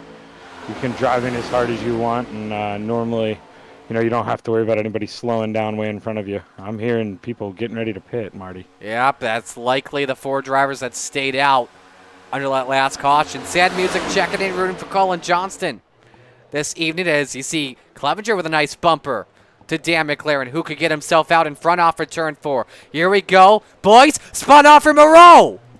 And a hard hit to the inside, safe for barrier. I'm not sure if anyone realized about Boyce having to pit, and that car is crab walking. And it may miss pit entry, and it did. Extra penalty for Pat Boyce. That likely just took him out of contention to win. That's a tough break. Yeah, that is a real tough break, and I think you're going to see the guys up front. That was almost a gift. They should just line up and, you know, make this a 7-car battle to the end. And it's a train right now led by Dan McLaren.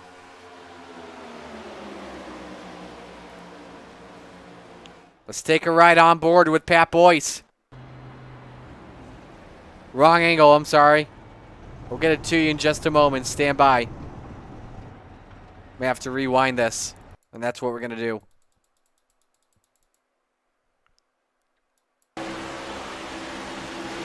Moreau just did not get the clear message. Either that or Boyce just slowed up too much.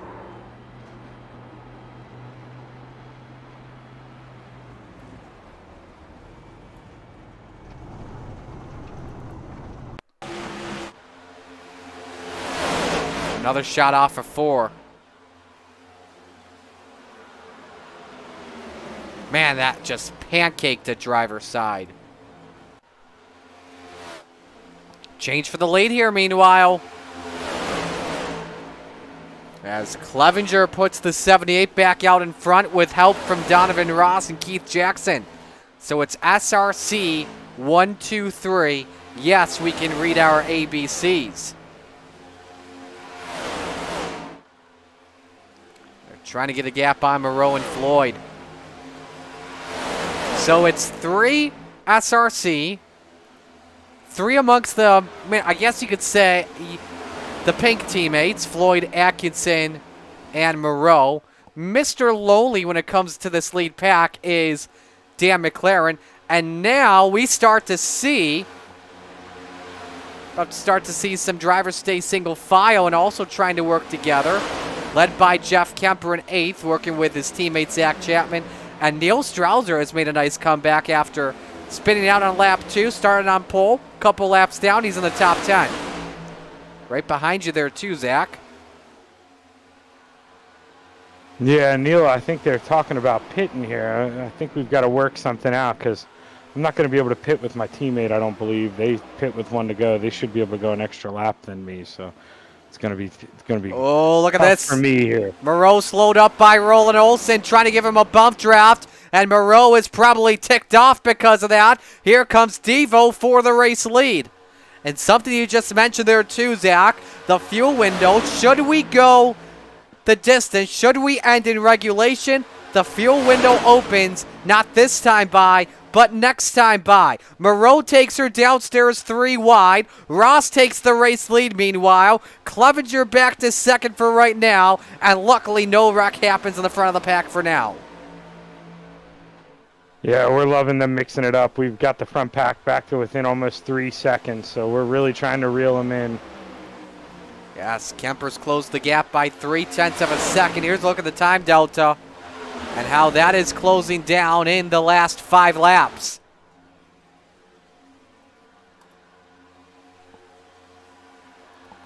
How quicker is Atkinson in these last 5? They're gaining about a half second per lap, but the delta is 2.6 seconds. They're in striking distance in just a bit, but again, remember, we are approaching the final round of green flag pit stops, and they're starting now. Nope, never mind.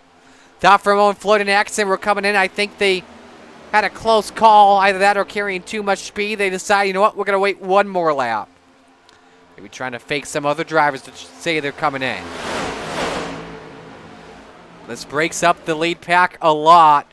I hope they realize that that second pack is coming in like Jaws. Ooh, and tight there. Moreau tried to fit the gap in front of Ross, but it did not work. And now McLaren trying to block 2 lanes. Olsen in front of them. He's the free pass driver for right now, but then he'll be Mr. Lonely when this lead pack comes in as Clevenger gives a bumper to Moreau. Who comes in here with 23 to go? Nobody in pack 1, nobody in pack 2. Offit and Olsen, Offit stays out. And it stays Dan McLaren, your leader, with a friend behind him in Hollywood, separating him and Jack Clevenger. That's definitely a big helper, too, with a lap. I mean, Wallen Olsen's a lap down, but that's definitely a helper, though, too, having first and second separated by a car, though, as what is McLaren doing? He just went to the second groove. Nobody went with him. Yeah, not too sure. He's probably done a real good job of saving fuel. He might want to. I think he's trying to get in the draft. Any of them pit. That's possibly the case. And now we see the 2 packs have merged into 1 with 21 laps to go. 12 drivers on the lead lap. 11 of the lead lap cars all in this pack. They're all going to be patient for right now, just so they can get to that final pit stop under green. Then the race will start to the finish.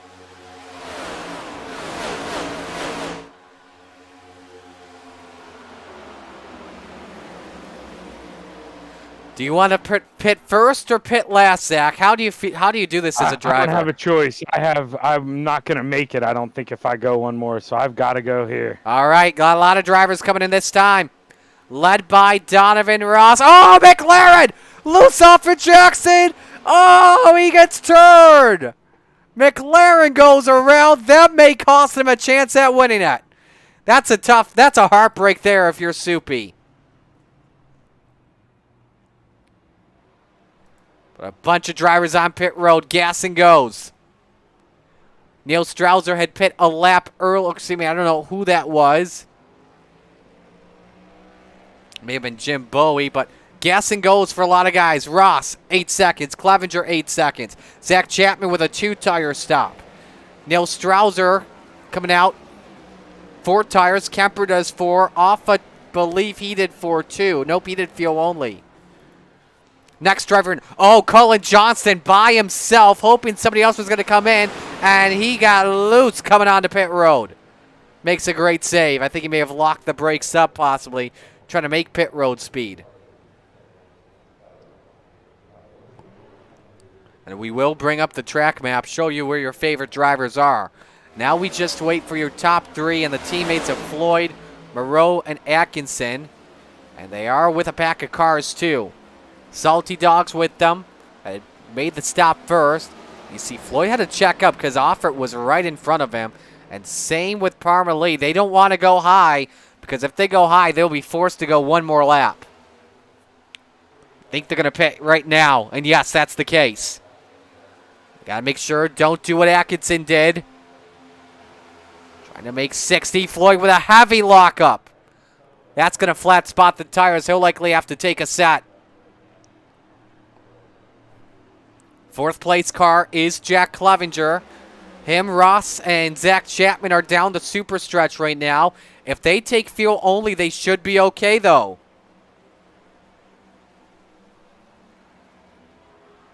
Floyd's out. Moreau's out. A lot to the good.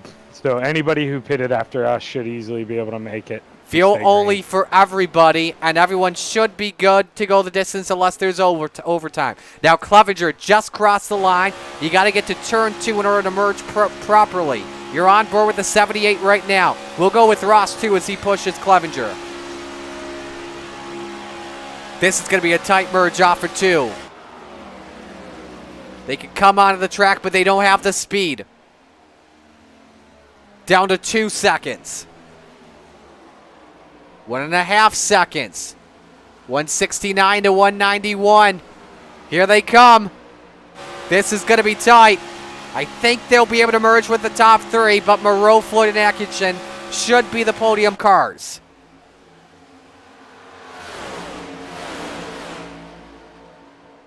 And Dan McLaren from his pit road spin is the first car a lap down.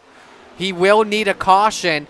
But if this goes a little longer, he'll need to pass Fixler and Landis most likely. And maybe even Keith Jackson and Cullen Johnston. Yeah, I'm hoping he plans on being my best friend here, Marty. We will see what happens as here we go. Slingshot for Brady Floyd. He got cut out of line. And that checks everybody else up. Chapman trying to work with McLaren. Remember, they decided to work together when it came to pit stops the entire day.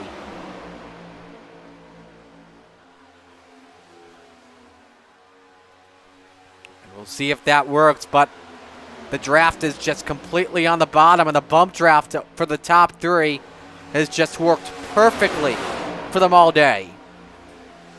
Now the first guy not in this pack is Jeff Kemper, followed by Roland Olson, Roger Craig, Pat Boyce, Barry Goldner. They need to get nose to tail if they want something, either that or a caution flag. It could happen, though, as we are in with 16 laps to go. The race will get a lot more aggressive, and a lot of stuff could happen.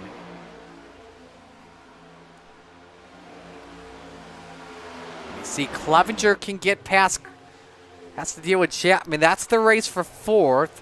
It could possibly work, but I don't think it's going to work too much, though. I hate saying this at the same time while Zach is racing for a spot. for a big spot. Just kind of hanging out right now. Definitely, I know what Jack said, earlier, he doesn't have much friends. I know we aren't the closest of competitors, so I know he's going to drive me pretty hard. And whenever you're getting side drive pulled off you and you only got 2 cars, it's tough. Now, if you're McLaren, he's thinking, hey, I got a really fast race car. I want to get back in this race. I need to be the first car a lap down. There's a big push to Chapman. And now the lap traffic. They're told to stay low. Leaders go high.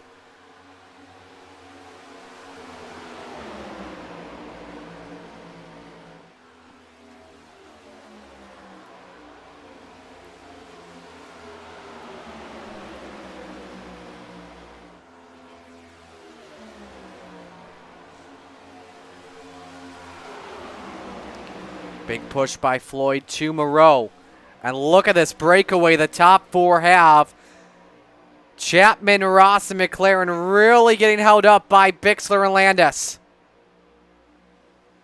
This has to be frustrating if you're the 3 drivers week, up Marty. top. Charity week, or else, I'd have to say I'd be pretty upset about it. But, that's just...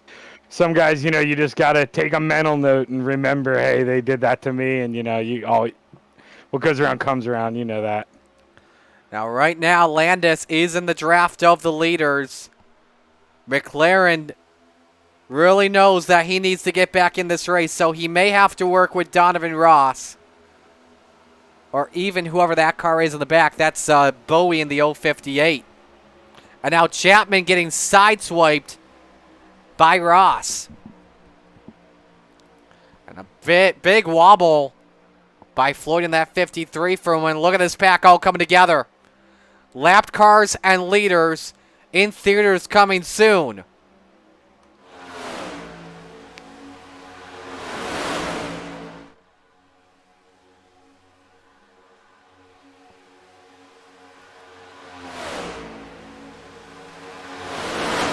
Clevenger trying everything to get the high side to work, and it's coming in with a push from Donovan Ross. On board with Devil, they pass Atkinson for 3rd. Do the top 2 come up and shut the door? This race is starting to get aggressive. Bump draft to Clevenger for the race lead. The 78 goes to the point. And Dan McLaren is now the first car a lap down. They have finally cleared the lap cars. Top 7 on nose to tail, all stacking up. Those lap cars now coming onto pit road. Chapman and Landis losing a little bit of a gap for just a moment. And now more lap cars approaching. Keith Jackson and Cullen Johnson. There is a friend of Clevenger and Ross that could help the 2 get the win at Daytona. Ooh!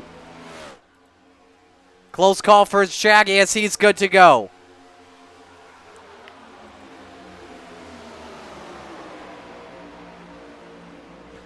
Bump draft from the 53 to the 38. Up the hill goes Clevenger. I think him and Ross are getting ready for Keith Jackson. They're going to move to the back, get past Keith Jackson, and then try and get up to the front with help from the 113. 10 laps to go, 25 miles to go. This is your race for the win unless a caution flag comes out. And now, Donovan's lost the draft. Devo may have lost the draft. I'm not too sure. I think he's regained it, though. I don't know, but he's lost a lot of time. I don't know what happened, but he's lost a ton of time. Chapman for the lead. Big push from McLaren. Oh, contact with Floyd as he's hanging on to it. That separated the 38 from the 53 for just a moment. Advantage high side for right now. And for the first time today, Shaggy leading at Daytona with 9 to go. That's Bixler, Jackson, and Johnston. The leaders are approaching.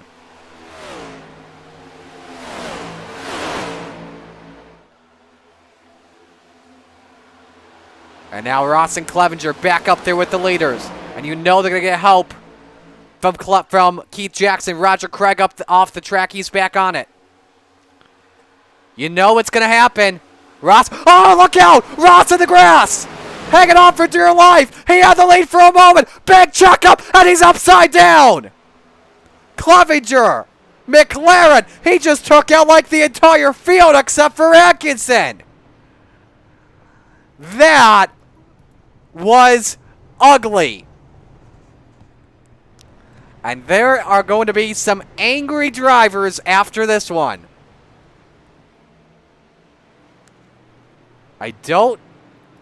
We know Ross went through the grass and then came up the racetrack.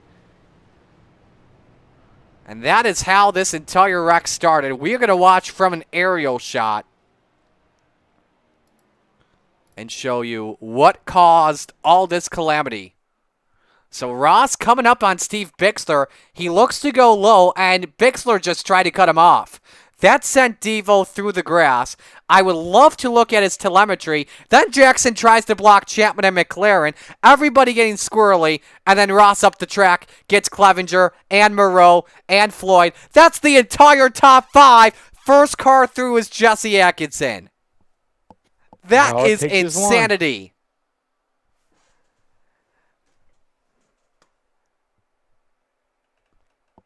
Let's watch this in real time from another angle.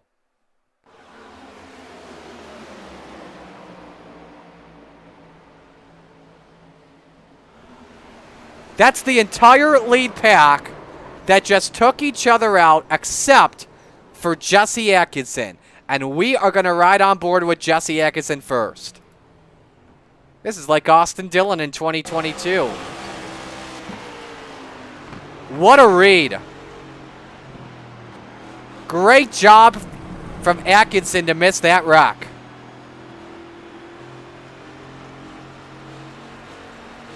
Let's go on board with Devo.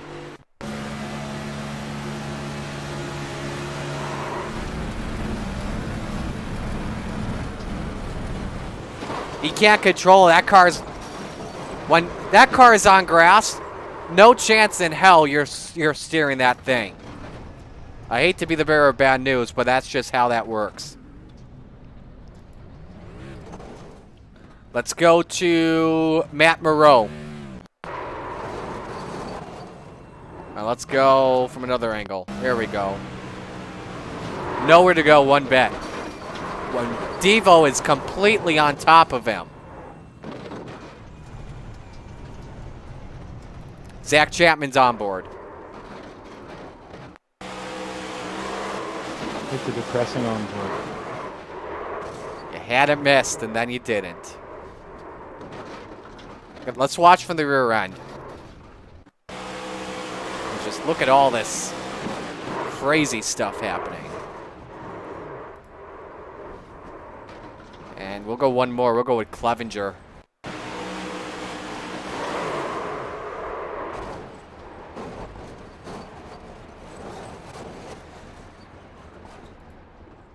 Unbelievable with what we just saw inside the final 10 laps.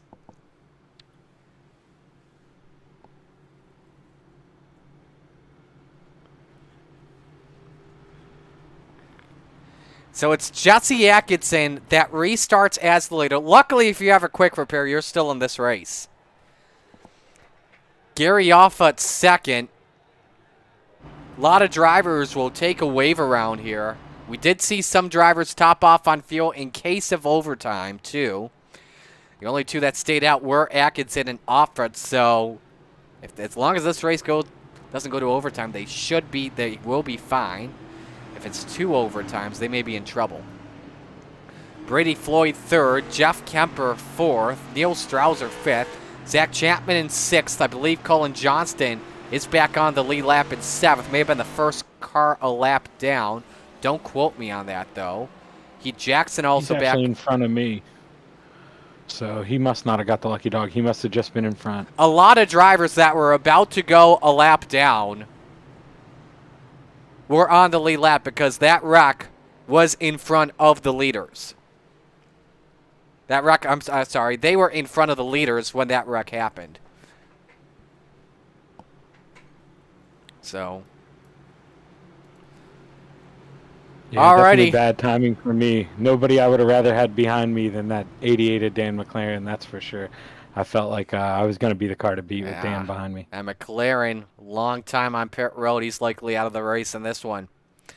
A 5-lap shootout to determine the winner in the final race of Speedweeks. Atkinson and Offutt, row 1. Kemper and Floyd, row 2. Strouser and Johnston, row 3. Chapman and Jackson, row 4. Matt Moreau restarts tonight. Jack Clevenger 10th after they pitted for fuel just to top off. Top of the hour here. Do you know where your children are? Get them out of bed, because this is about to be an insane final 5 laps at least. Yeah, I don't know if Bernie's done driving yet, Marty. The Pink Panther, the control car for this restart, with his teammate Floyd pushing him.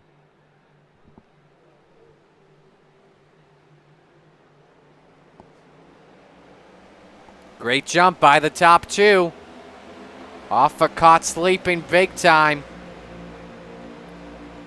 That should put Offutt down in 3rd and Kemper 4th, as long as they can clear Strouser. Kemper goes low. Offutt decides not to. Very surprising.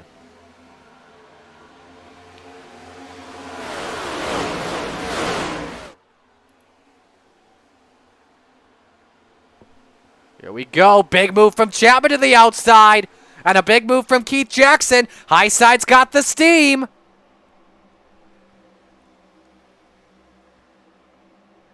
And they're side by side in turns 3 and 4. Shaggy's back in this race after the wreck. Jackson's back in the race after issues. 10 miles remain of the World Center of Racing, and there is lap traffic in front of them. A lot of drivers making lanes. Oh, Kemper in the wall. And Ross sideways. Same with Bowie up the track. Saves it for now. Bowie's loose. Ross is loose again. Around goes Devo. Caution flag waves. That should put us into overtime. And the leader was Keith Jackson. Jackson took the lead on Zach Chapman.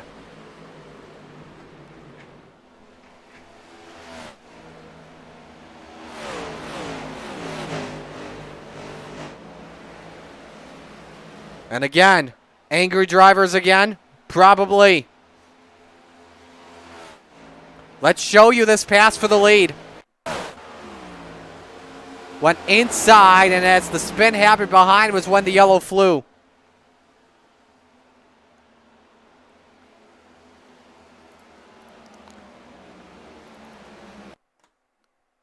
How did everything start? With Bowie, Devo, and others. There was just some extracurricular activity that just can't be happening. So Kemper's on the wall. Everyone's trying to check up. Bowie comes down into Ross. Roger Craig on the flat part of the track makes a great save. Then Ross comes up the track after he may have touched the apron. And then Bowie contact with Ross. That should have been something that should have been saved. I don't know. You be the judge of that one, folks. Real-time shot just before the spin.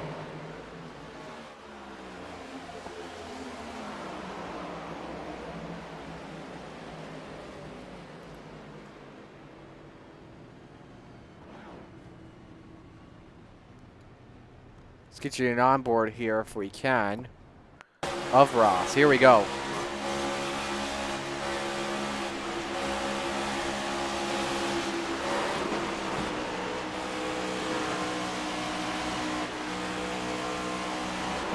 That's the contact right there.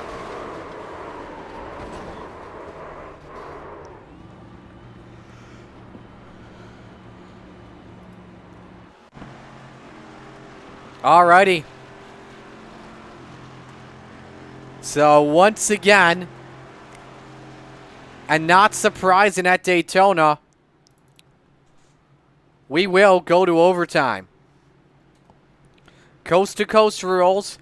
First of 2 attempts at overtime. If we do get the caution before the white, we'll try one more time. If a caution comes out on the second overtime before the white, this race is over under the yellow. If we do take the white flag, we are going to the checkered flag guaranteed. So, business is about to pick up.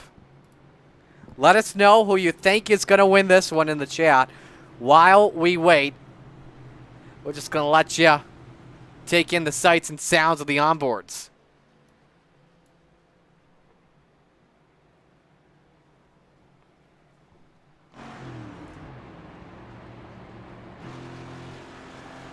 Here's some drivers saving fuel here, and the one that's got me a little bit concerned right now is the man in fourth and Gary Offut. Should be in fifth gear and not fourth if he wants to try and save fuel. Clutch is not pushing in, and let's remember, he pitted on lap number 80. So this is a just about a 20 lap run at the moment.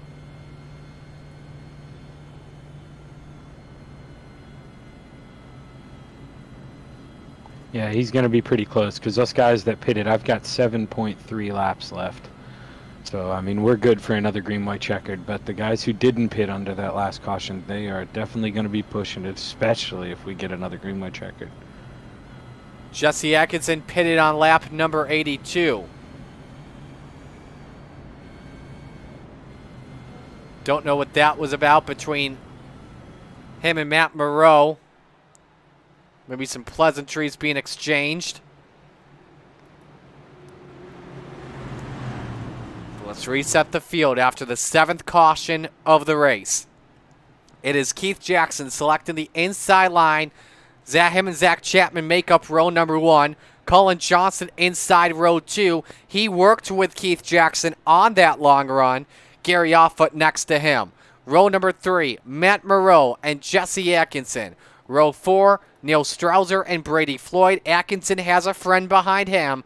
Rounding out the top 10, Jack Clevenger and Roland Olson.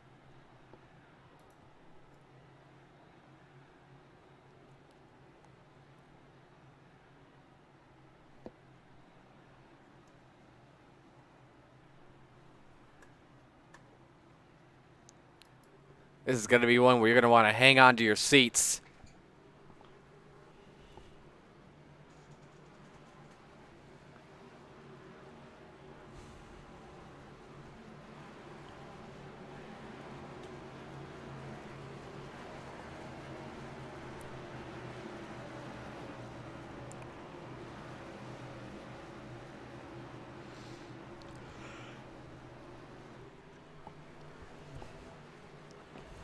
Keith Jackson, the control car, when we come back to the green flag.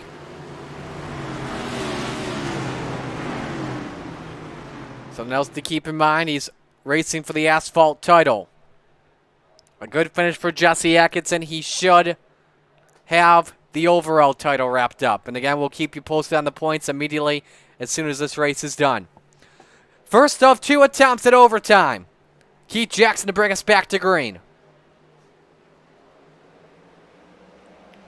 And immediately he goes and opens up a gap on Cullen Johnston. Zach Chapman with no help.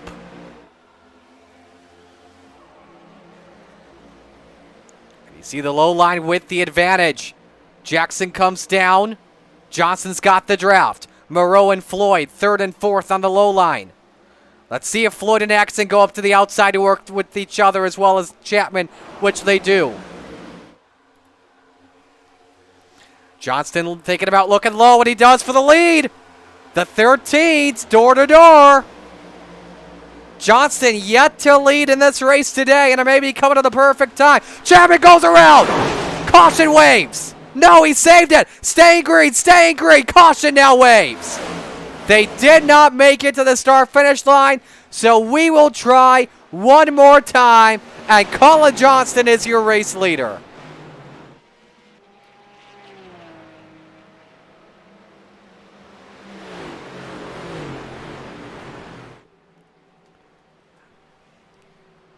From the looks of it, Chapman trying to hang on that outside, and I may have gotten cleft, but you see the right side damage. If he has one more quick repair, he can use it. If not, that may be the end of his. That's the end of his chances to win it. Yeah, no, it's gonna do her, Marty. I'm gonna pull her in, and I'll be watching the last Dang attempt it. with you. That's a bummer. Sorry to hear, man. Hey, that's a case of, when you got a guy in front of you and the guy behind you is just a little impatient. Not much you can do, but that's Daytona. Plate Everybody's racing. going for it on the last 2 laps. Yep, you've got it. You've got to make a move. You got to make something happen. So Yeah. that's expected. The hole just closed, and Chapman's there. Moreau, luckily able to keep it straight, and there's Floyd, Atkinson off, but if you're on the outside, you're pretty much screwed. Landis tries to come down and misses it, along with Doffut. And, boys, this is what caused the caution right here with Kemper going around. Off of Atkinson. I don't know how many drivers missed it in the back of the pack, but I would assume not too many. Let's take it in real time here if we can.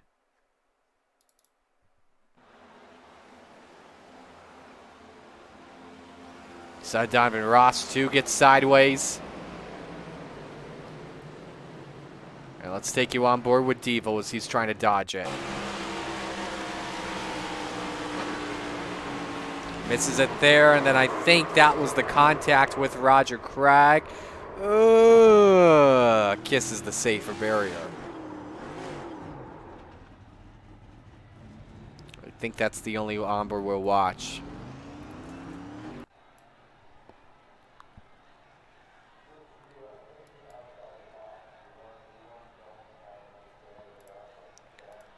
So, we try it one more time.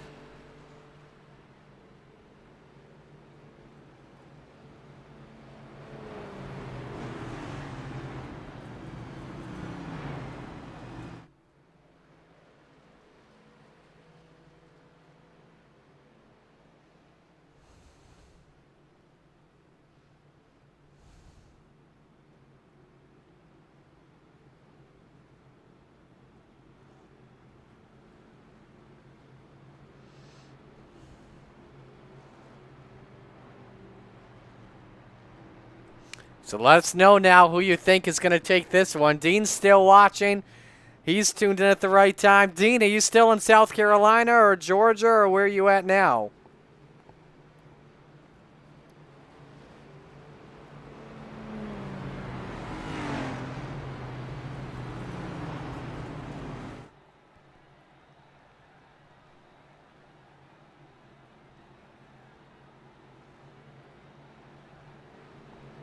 Lights should be going off this time. Yeah, I'm grabbing a bottle of water quick before these final 2, man. It's Good tiring idea. running 250 This is gonna laps, man. This could be nuts.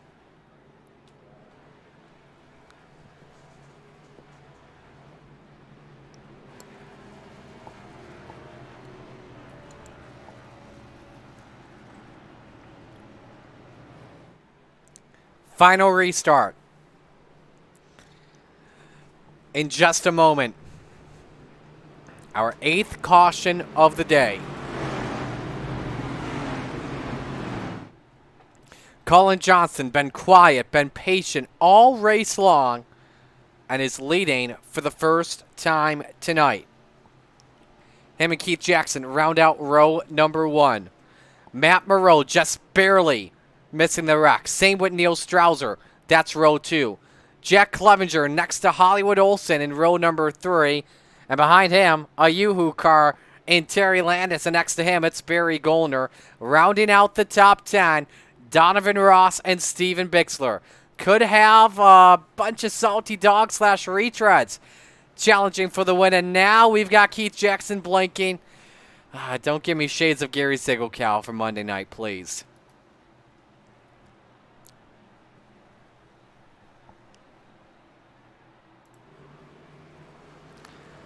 $14 drivers on the lead lap, all with a chance to win it.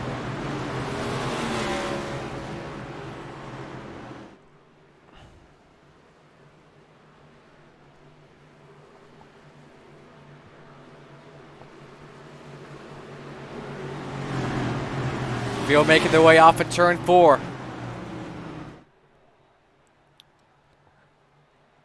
A sprint to the finish coming up here as the race is now getting started. But with the guy Blinken and Keith Jackson, how will this play out?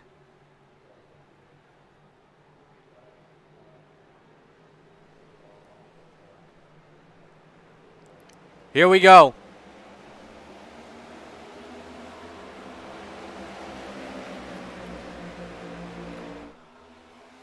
So Johnston holding serve for right now.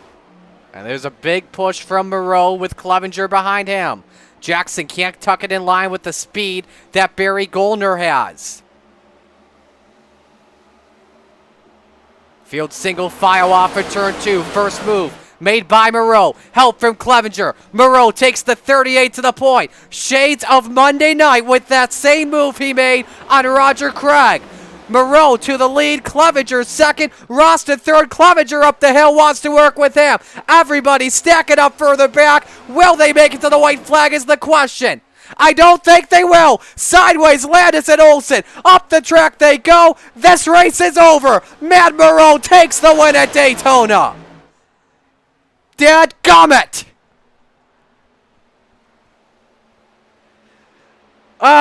Sucks to see this race end just like it. I thought they were going to make it to the white flag, and then that happens. Dang it. But congratulations to Matt Moreau as he takes the win. The caution involving Barry Goulner, Roger Craig, Roland Olsen.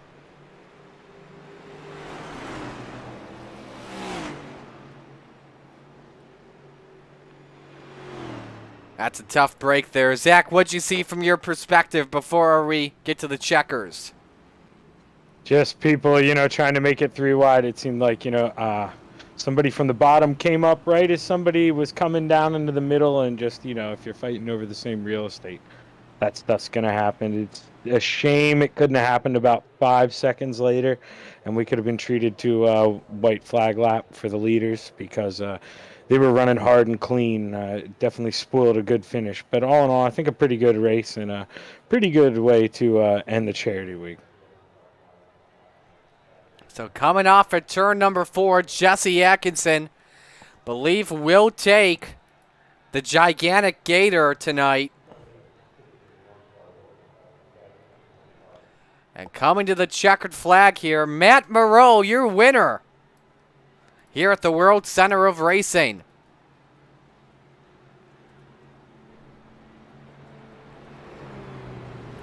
So congratulations to the driver of the Crosby's, number 38. As he gets it done here tonight. Second win this Speedweeks, as I mentioned, won on Friday. He's only been focused on the ARCA classes. Clevenger second. Ross is third. I don't know if we're having an interview with Moreau, though, because on Monday his mic had gone out. But we will see.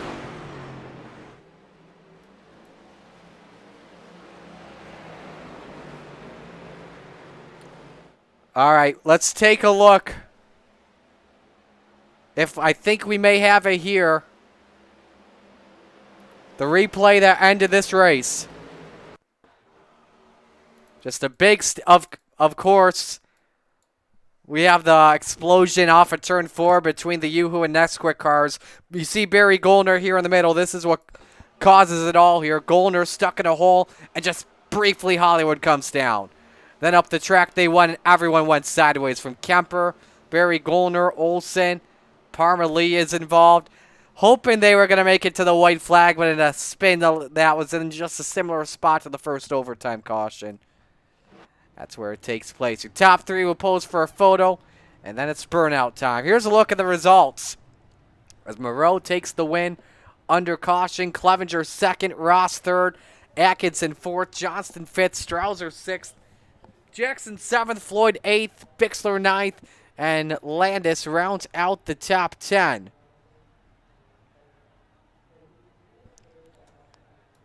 And just making sure the asphalt results here. Would assume Moreau will take the overall win.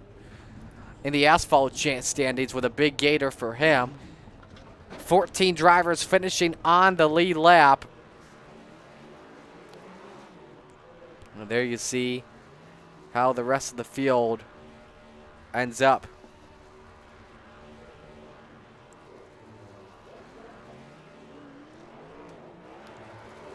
So some donuts being made by Moreau. Not sure if we'll be able to talk with him, but we will talk with our third place finisher and Donovan Ross first off.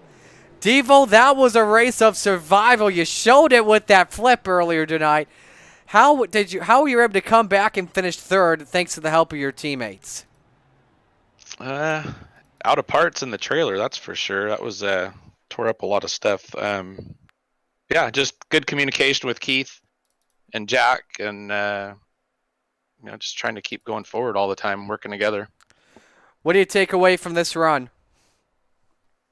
That was a hell of a time. That was a good time.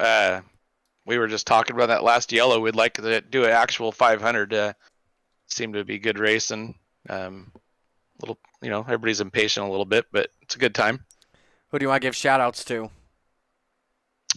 Oh, Keith, Jack, you guys for the broadcast, Roger for all the work, Steve King Foundation for all they do, Gary, Greg, all these competitors that stick it out for the week, and looks like we've been putting on some good racing. Alrighty, we will let you go. Great job, and we'll talk to you on Monday night, hopefully. Yeah, hopefully that'll be a good deal, wouldn't it? Absolutely. Devo, right. Donovan Ross with a third place finish. Now we move on to the guy that finished in second in Jack Clevenger. Jack, what more did you need? Great car all day long.